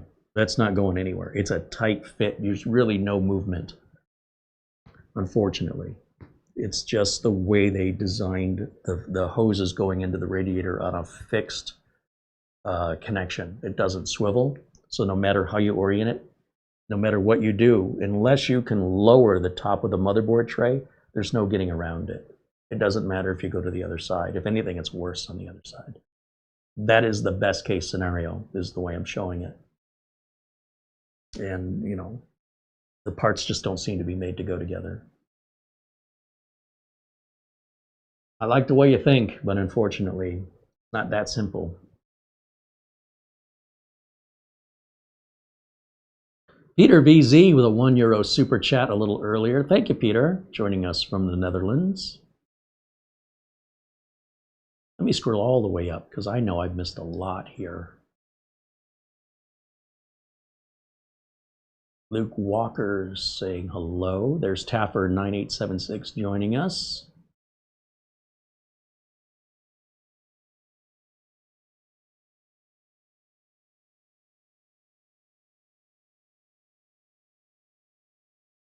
All right, I don't want to spend too much time here in the chat because I'm hearing this thing sounds like it's ready for my attention again.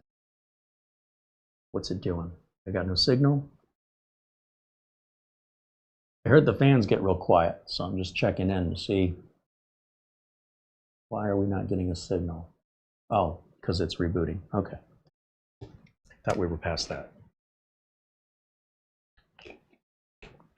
Rip City Raider says, thanks, Carey, Mara, and all the wonderful members. Well, thank you for being one of those wonderful members. We appreciate you.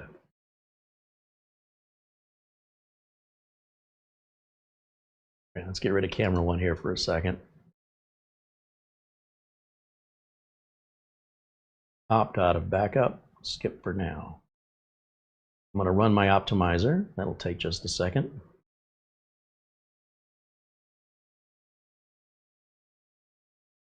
Hit apply.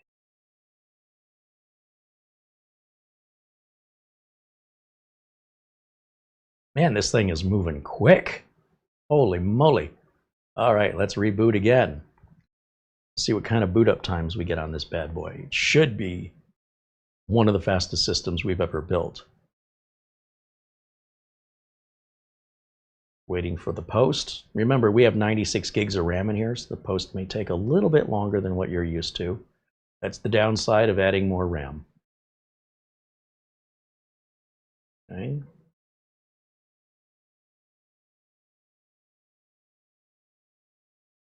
Boom. Not too bad. We'll throw VLC on here just because I can. Okay. Next, next, next. I want to expose what's being hidden on my taskbar permanently. So I'm going to turn these off. Just a personal preference of mine. Go to other system tray icons. I don't want to see Microsoft OneDrive, but I do want to see all this other stuff. Especially the Windows security notification. I don't know what Microsoft is thinking by hiding that.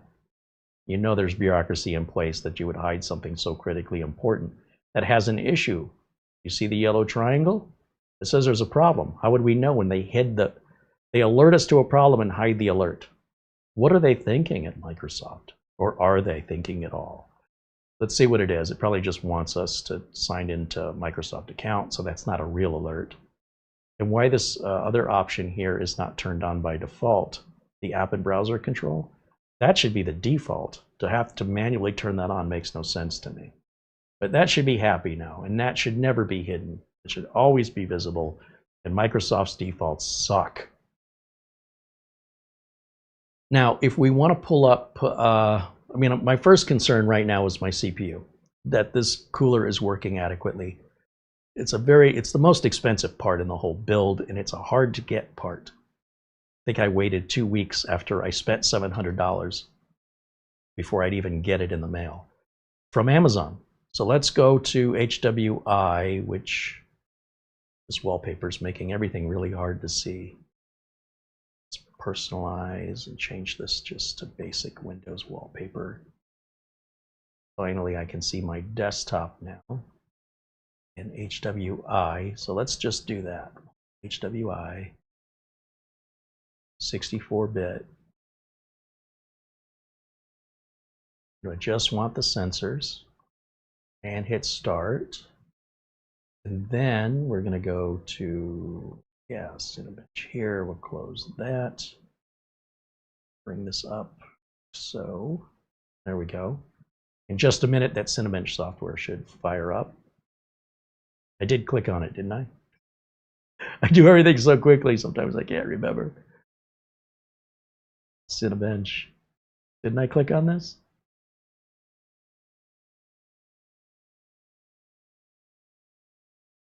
There it goes. Okay. Accept the license agreement. And if we look at where our temps are right now, let's move this over. Whoops. Move it over here. It's down like this. And then under 4 temperatures. Oh yeah, that's sitting nice and cool. Look at that. Anything below 35 is fantastic at idle.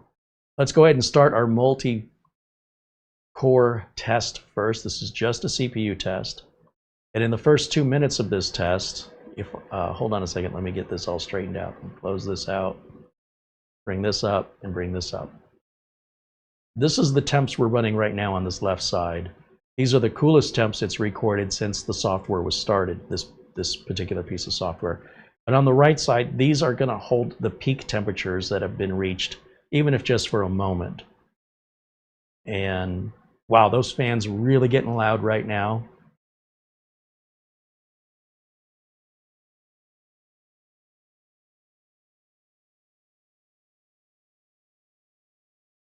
And our hottest temp right now has been 83. And that's, again, in the first 2 minutes of this test, we're at 9 minutes and 12 seconds remaining. It counted down from 10 minutes. The first 10 minutes is a warm-up, gets everything heated up. After the warm-up, then it actually runs the benchmark. So the first 10 minutes are just intended to get everything heated up. The best way it can sort of synthesize actual computer usage.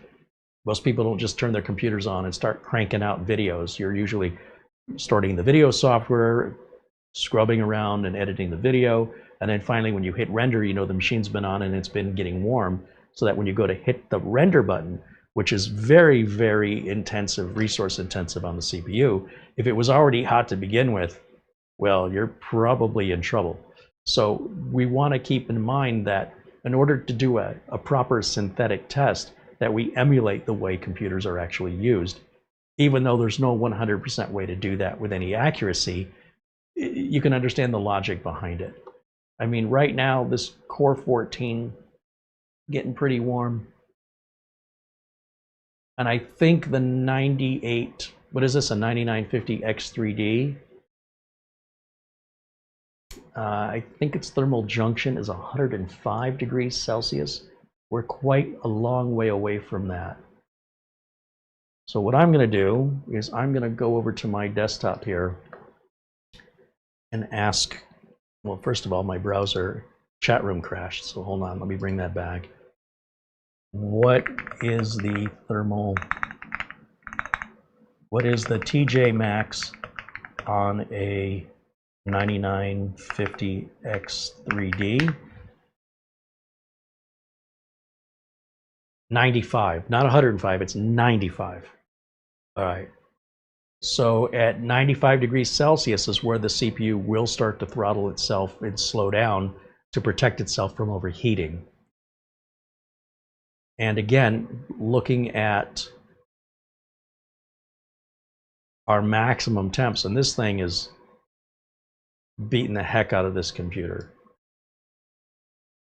We're seeing a maximum that's still 10 degrees below that.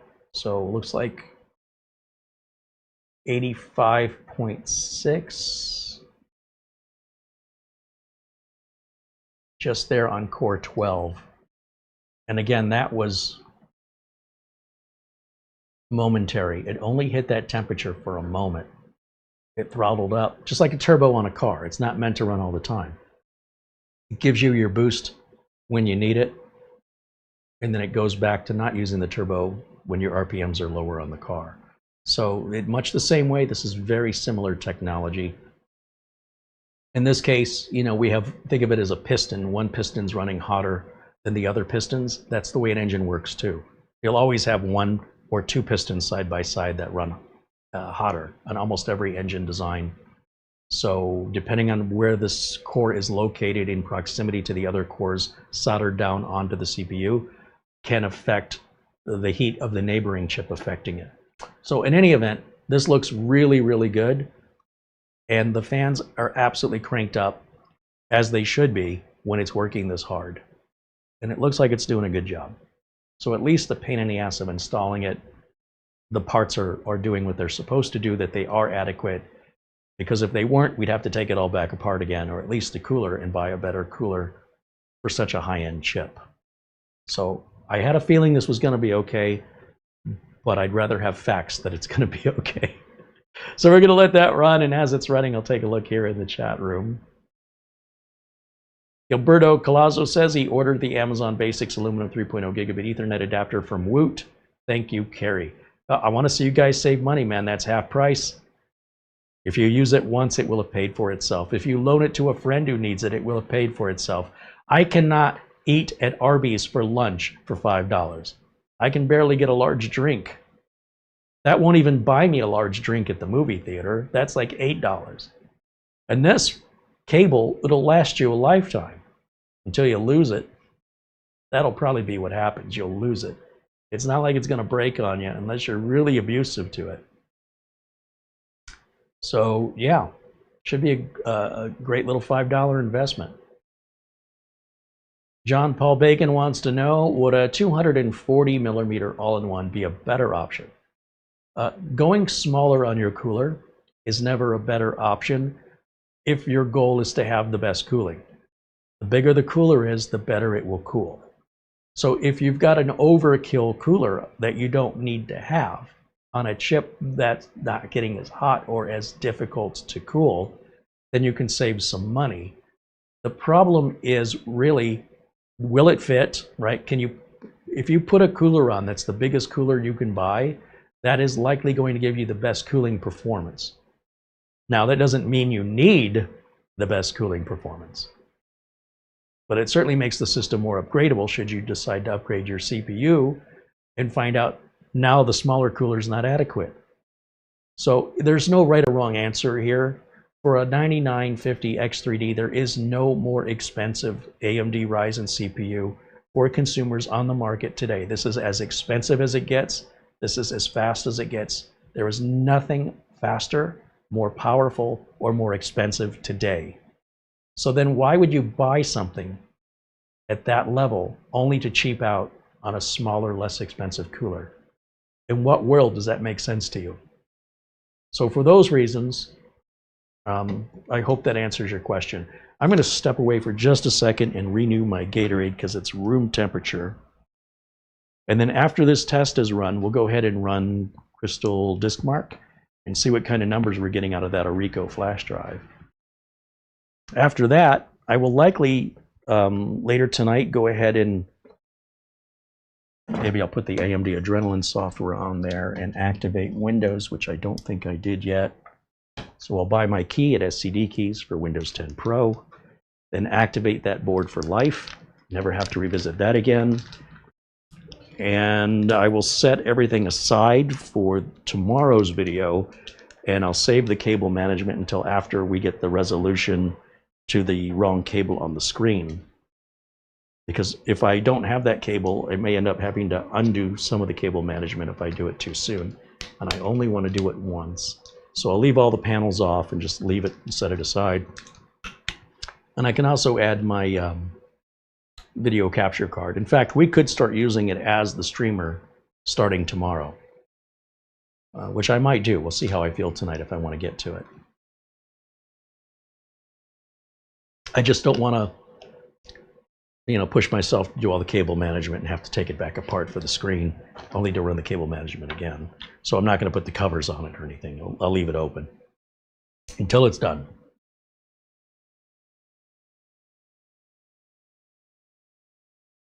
John Paul Bacon's mentioning if using the smaller cooler would fit easier. Well, Thermaltake says that that cooler is designed to fit into this case. So why don't we just hold Thermaltake to their word? Why should we, like if Thermaltake said this cooler doesn't fit in this case, I'd be with you. But Thermaltake says that cooler does fit in this case. So why doesn't it fit well?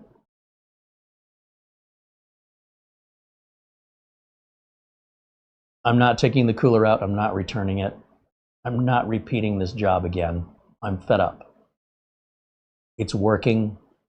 I don't like the way it installs. It's not to my standard. Just because something's not to my standard doesn't mean it's not going to work. I don't have a lot of faith that over time. Okay, hopefully we should be back. It looks like our ISP is having some struggles today. So hopefully whatever they're working on is worth it. I hope they're making things better.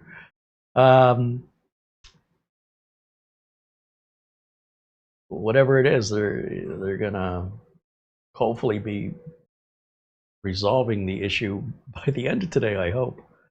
But that's on them, that's not on us. So hopefully the ISP will finish whatever they're doing or get it figured out. I went ahead and continued on the secondary test, the single core test. And as you can see, you know, looking at our temperatures here, everything's looking fantastic. Everything looks good on, you know, our current temps and our maximum temps. So what I was saying before we had that internet interruption was just that the smaller cooler would probably make it easier to install a cooler, but I'm afraid, you know, if that CPU is running as hot as it is with this larger cooler, that's only going to run hotter. So given a choice of having to undo all my work, return, reorder, reassemble, only to end up with a CPU that ends up running hotter, that's not a good solution for me. That's just as bad as keeping it the way it is. But at least as bad as it is, it's adequately cooling this very expensive CPU. So for that reason, I won't change it.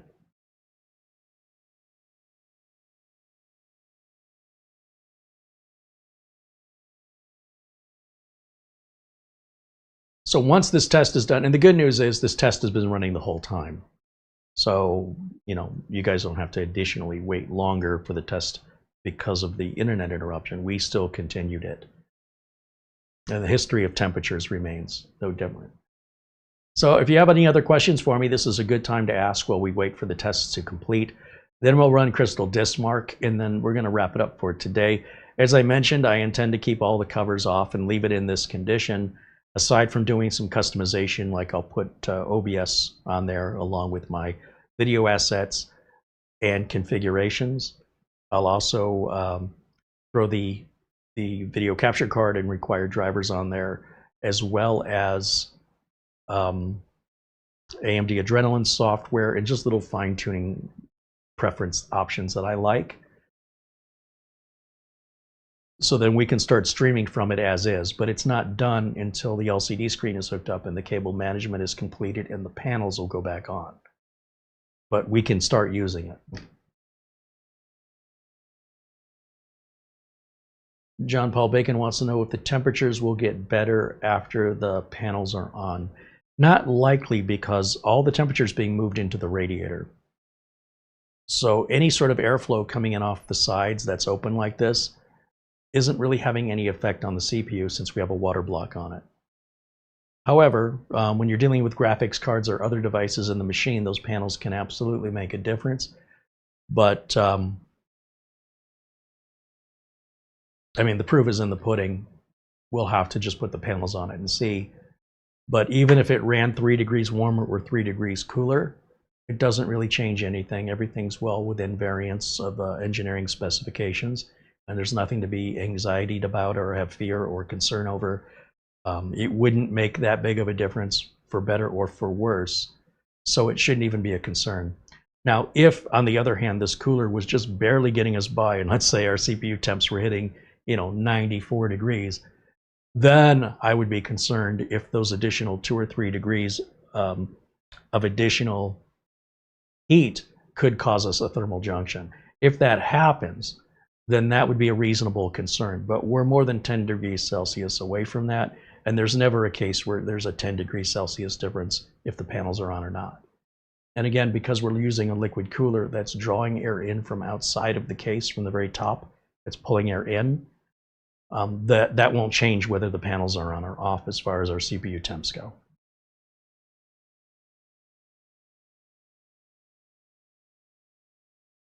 Andy wants to know, what am I going to do with the black and red streamer? It's probably just going to go on a shelf. I don't really have any plans for it. It's far too big and heavy to do anything but try and sell it locally. So at this point, it'll just be set aside until there comes a need. And hopefully one day, you know, somebody will reach out to me that wants a computer, a business case, or a home user, that we can sell it. And then we can take the money from the sale and put it back in the channel. But that goes along with about 40 or 50 other computers here at Studio C. They're just sitting on a shelf. So what can you do? You know, when they're mini PCs, they're a lot easier to sell and ship. When they're giant monsters like the red streamer we're using now, it's just, you know, $200–300 to ship it. It doesn't make any sense why somebody would like to spend more money when they could get something brand new for a lot less with free shipping, you know, and have a warranty. So for that reason, we'd have to do something with it locally. And the worst case would be we'd have to strip it down to parts, just dispose of the case, and rebuild something else for content. I don't really want to undo my work. I work way too hard to just tear things down, and we just have to see how we do for space. We certainly have to reduce the number of computer builds we're doing simply because we just don't have any more room, and focus more on mini PCs and smaller things that are easier to sell and ship.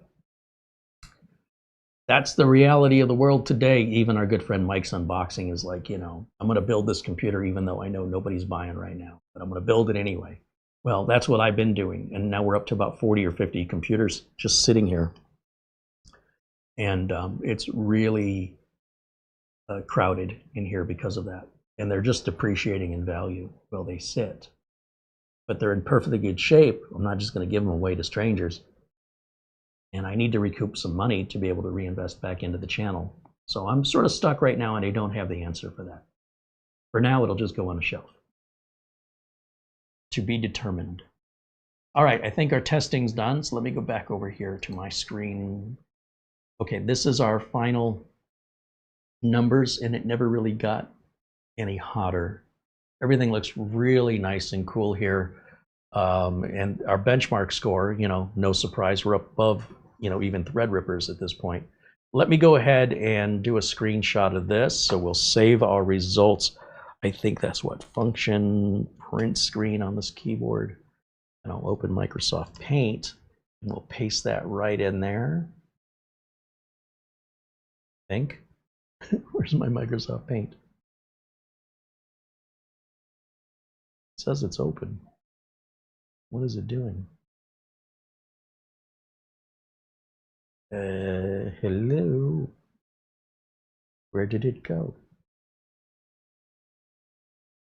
Might be running behind something. Paint.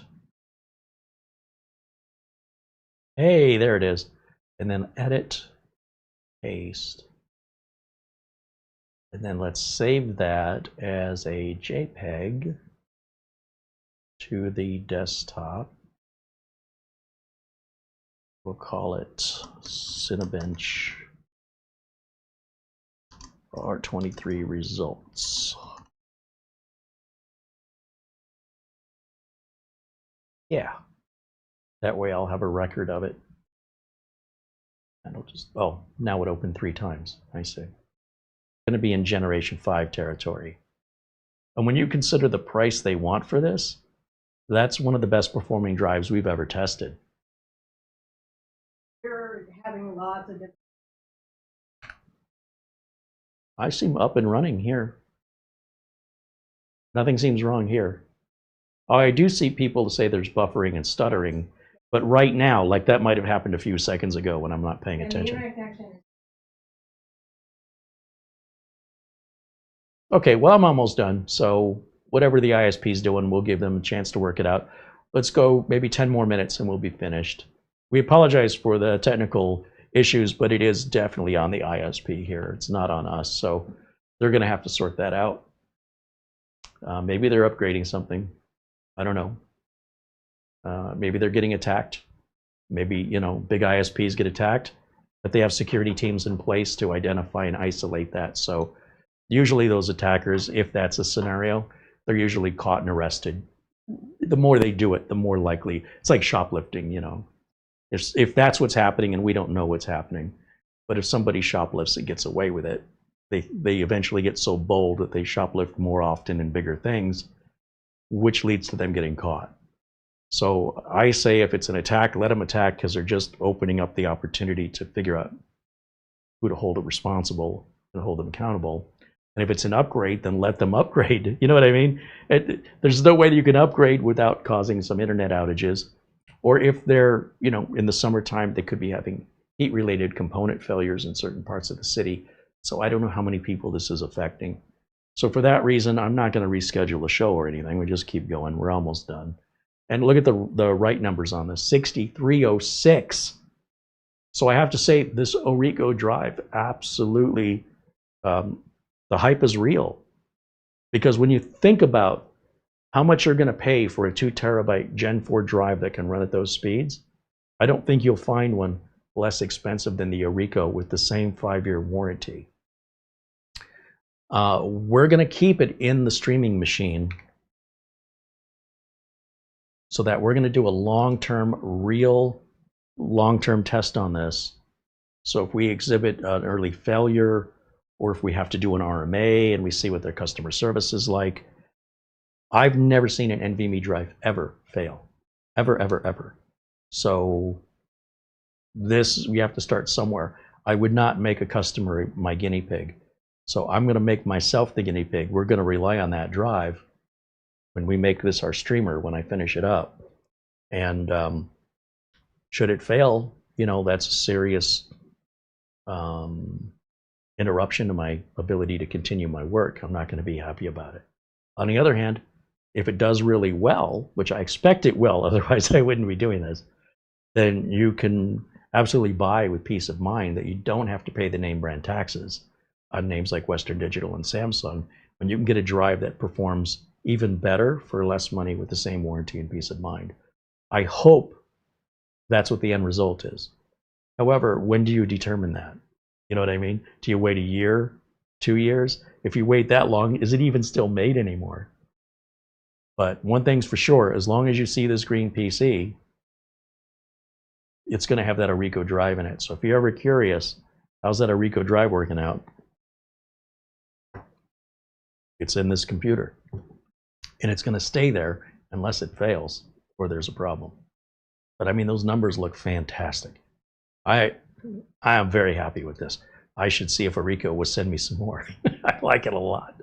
Actually, for what they cost, though, they're not expensive. Not compared to other 2 terabyte drives. And I'm not aware of any others that run at that speed. They all seem, even the S880 that I think is a bargain from Beijing doesn't run that fast. So you take that for whatever it's worth. Let's go to, let's see, I want to go full screen over here. And let me grab a screenshot of this file. Save image. This will be on the desktop, and we'll call it Crystal Disk Mark. Save it as a JPEG. There we go. And that looks good. That saves it over here. So we're going to close that out. And then Crystal Disk Info, let's see how it identifies this drive. I'm just curious if it shows up as a Orico or does it hide the brand name. So it doesn't give us a model here. It says it's a Orico 2 terabyte with a firmware version, serial number, and it's only been powered on twice.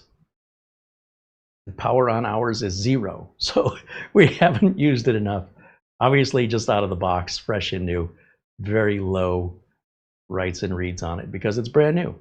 Temperature looks good at 48°C, that's great. Pretty much want to keep it under 70, so we're well under 70. And I can empty my recycle bin.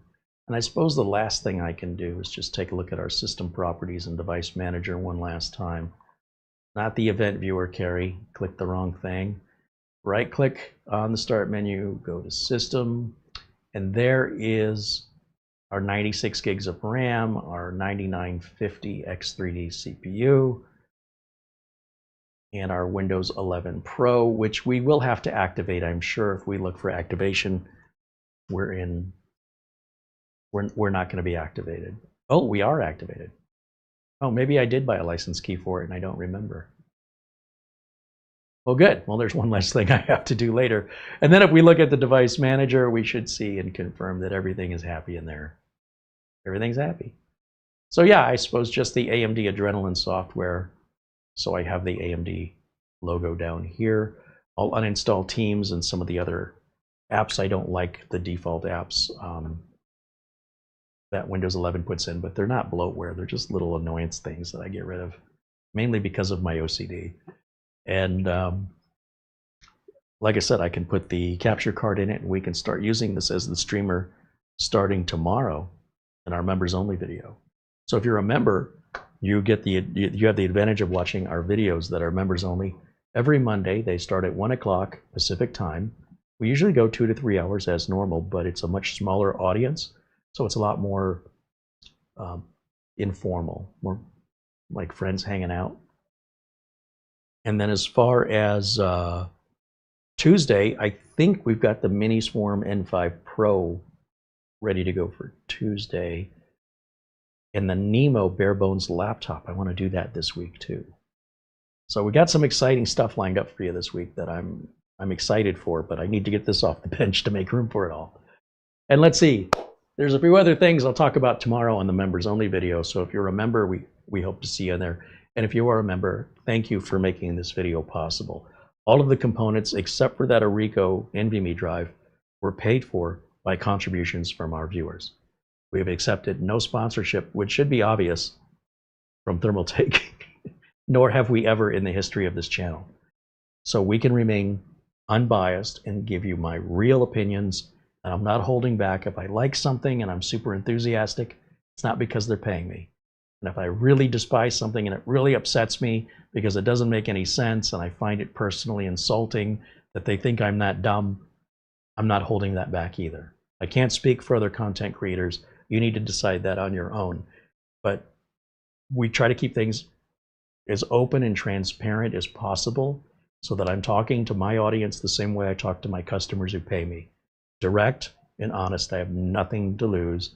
And I hope that people appreciate that, because it's getting harder and harder to find in the world today, where people aren't either just telling you what you want to hear or telling you what somebody else is telling them to tell you because they're getting paid.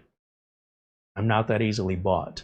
It'd have to be a whole lot of money, and ain't nobody making any offers. Okay, so that's not gonna happen. In the meantime, I want to thank our friends at SSD Keys. That's where I go to buy the license keys for Windows and Office that you see me use here on the channel, and I use it for my customers. And let me go back to camera 1 on this too, by the way. Camera 1, full screen. There I am. Yeah, we have links to the discounts for Microsoft Windows 10, Windows 11, many versions of Office. Some people are like, well, how does it work? You make the purchase, you get an email with the instructions, you follow those instructions. It's that easy. If you run into any trouble, they have 6 months of free support. They're more than happy to help you, but they can't read your mind. You need to reach out to them. If for any reason you're not getting satisfaction by making them aware if there's an issue, which there likely won't be, you let them know. They will fix it. But what if they don't? Then you reach out to me, because the buck stops with me. But make sure if there is a problem, which there likely won't be, give them the first chance to fix it. If that still doesn't happen, then reach out to me. Pretty rare anybody would ever need to reach out to me regarding buying a license key. A lot of people who reach out to me asking questions are because they don't know. They go, well, I don't know how this works. No, you buy it and the email explains how it works. It's really that easy. So if you didn't get the email, it's likely because you didn't enter your email address correctly, or it's in your spam filter, but you can still log into their site and look at your purchase history, and the instructions are there too. So there's no excuse to say, I don't have the info. It's always attached to your account history that you use to sign in and create an account. That's why an account is required to make a purchase, so they don't end up with all these nonsense support calls. Just so you know, it's a really smart system. I can go back and look at every license key I have purchased since I started buying license keys. It's a big, long list. I can go back to 1997 on every purchase I've made from Amazon, all the way back to the very beginning of when I made my first purchase in 1997. It's in my account history. This is beautiful, because now it doesn't mean people have to hold on and save emails or find emails or organize. Most people are not organized. They don't think about anything other than right now. And then when they need something again, so many people reach out to say, can you give me my product key again? It is such a waste of tech support resources that people are given something that they'll put it away, that now the way they've resolved it is ingenious. Acronis does this too. You just log in with your account, and then you go into your account history, and every product key from every product you ever purchased in the entire history of buying from them goes all the way back to your very first purchase. I really appreciate that SCD Keys handles it that way. It's a very smart way to do it. Too many people just don't care until they find out they need it and they did not plan ahead. And then, in my opinion, that should not be a free support call to give you something you were already given. It is such a waste of resources. It's so disrespectful to the value of other people's time. This is the right way to solve it. You just look in your account and your entire history is there. Me, I was raised differently. My parents would punish the heck out of me if I didn't put stuff away. So I just wasn't raised where I could just be that carefree. Many people are. I know because I get the requests all the time that are not support issues. It's like asking me to help you find your car keys. They're your car keys. It's not my responsibility. It's like going to the car dealer and saying, I can't find my car keys. Give me another set of car keys for free. It doesn't work that way. It's your responsibility to hold on to your product keys. If you don't, it's your consequence, not mine. So when you end up calling support because you don't know where your product key is, that should not be a free support call, although many times it is. But I just think it's a perfect solution to just have it attached to your account history, and that way that's your burden and you don't have to put that off onto anybody else and then expect that's going to be free. It's free as long as you don't need help from anybody else. So I love going back to my Amazon history when I'm wondering, when did I buy this keyboard? You know, I don't know, was it 3 months ago, 6 months? I just searched for Gravistar in my history. There it is. I see the date. It's amazing, especially if you have a warranty and they need to see the original receipt. I don't know where it is. It's in my email. I can search my email for it, but it's easier to just log into my Amazon account, do a search in there, pull up the invoice, send it to the manufacturer as needed for an RMA. I don't need to ask anybody for help. I don't need to call Amazon support for that. So I really, really appreciate that SCD Keys has adopted this system, because to me, it's the perfect solution. And that's why, if you're wondering, why does it make me have an account before I can order? To protect you from yourself. I don't need to be protected. Yes, you do. You do. You do. I know. It's so annoying to try and help somebody. We gave away free antivirus software licenses. We were inundated with support requests for the next 24 months of people saying, I lost the key, can you send it to me again? I'm not keeping track of that, no. It's not my job to look after your stuff. I was so upset by that, we never did another giveaway after that with product keys. That's how irresponsible people are. So I'm not wasting my time looking up people's history and figure out which person got which product key. We'll never do that again. If we do it, it'll be individual. We won't give out, 200, 300 product keys and end up having, I'd say 60 of those people come back within the 24 months asking. Some people ask twice. You already told them once. You already told them twice. Now they need to know a third time. I'm done with it. Just because I was trying to help people, I got to do all this extra work because they can't be bothered. It's really, really discourteous. So as a result, we don't do those kind of giveaways anymore. From now on, you'll create an account. The giveaway will be like a zero purchase price, so it will show in your account, and everything is on you. I think that's the right way to go forward, and you can solve your own problems and not involve me or anybody else in it. It's adding so much to support costs, the product prices are going up. This is the perfect solution. I know I keep going on about it, but it's so upsetting. It's not like it's just 1 or 2 people. It was a good 25% or more of the people that came back within 24 months asking for that again, and in some cases again. It's maddening. You think, gosh, if I never would have given that away, I would have never been burdened by all these nonsense requests for sending the same information I already sent once before. And if they've lost it the first time, they're probably going to lose it again. So we're just going to go around in circles indefinitely. Not worth it just to try to help people. However, when you make a product purchase and then that receipt goes under your account, you're never putting anybody in an imposition like that. It is now organized for you, since it's such a massive problem that it seems that if it's not taken care of for you, this is just going to keep repeating itself. So if you're wondering, why do I have to create the account? I hope that answers it for you. All right, I think that's going to wrap it up for me for today. Thanks to Mara, of course, for all the work she's doing in the background. Our thumbnail setup, our video notes, as well as, you know, handling when the system goes down, she checks our network here to make sure it's not on our side.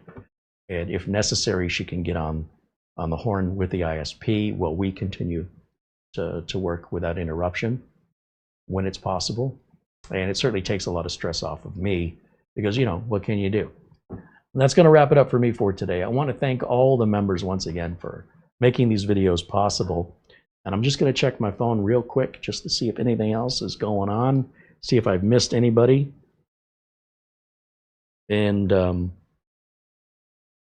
you know, one for the record books on this.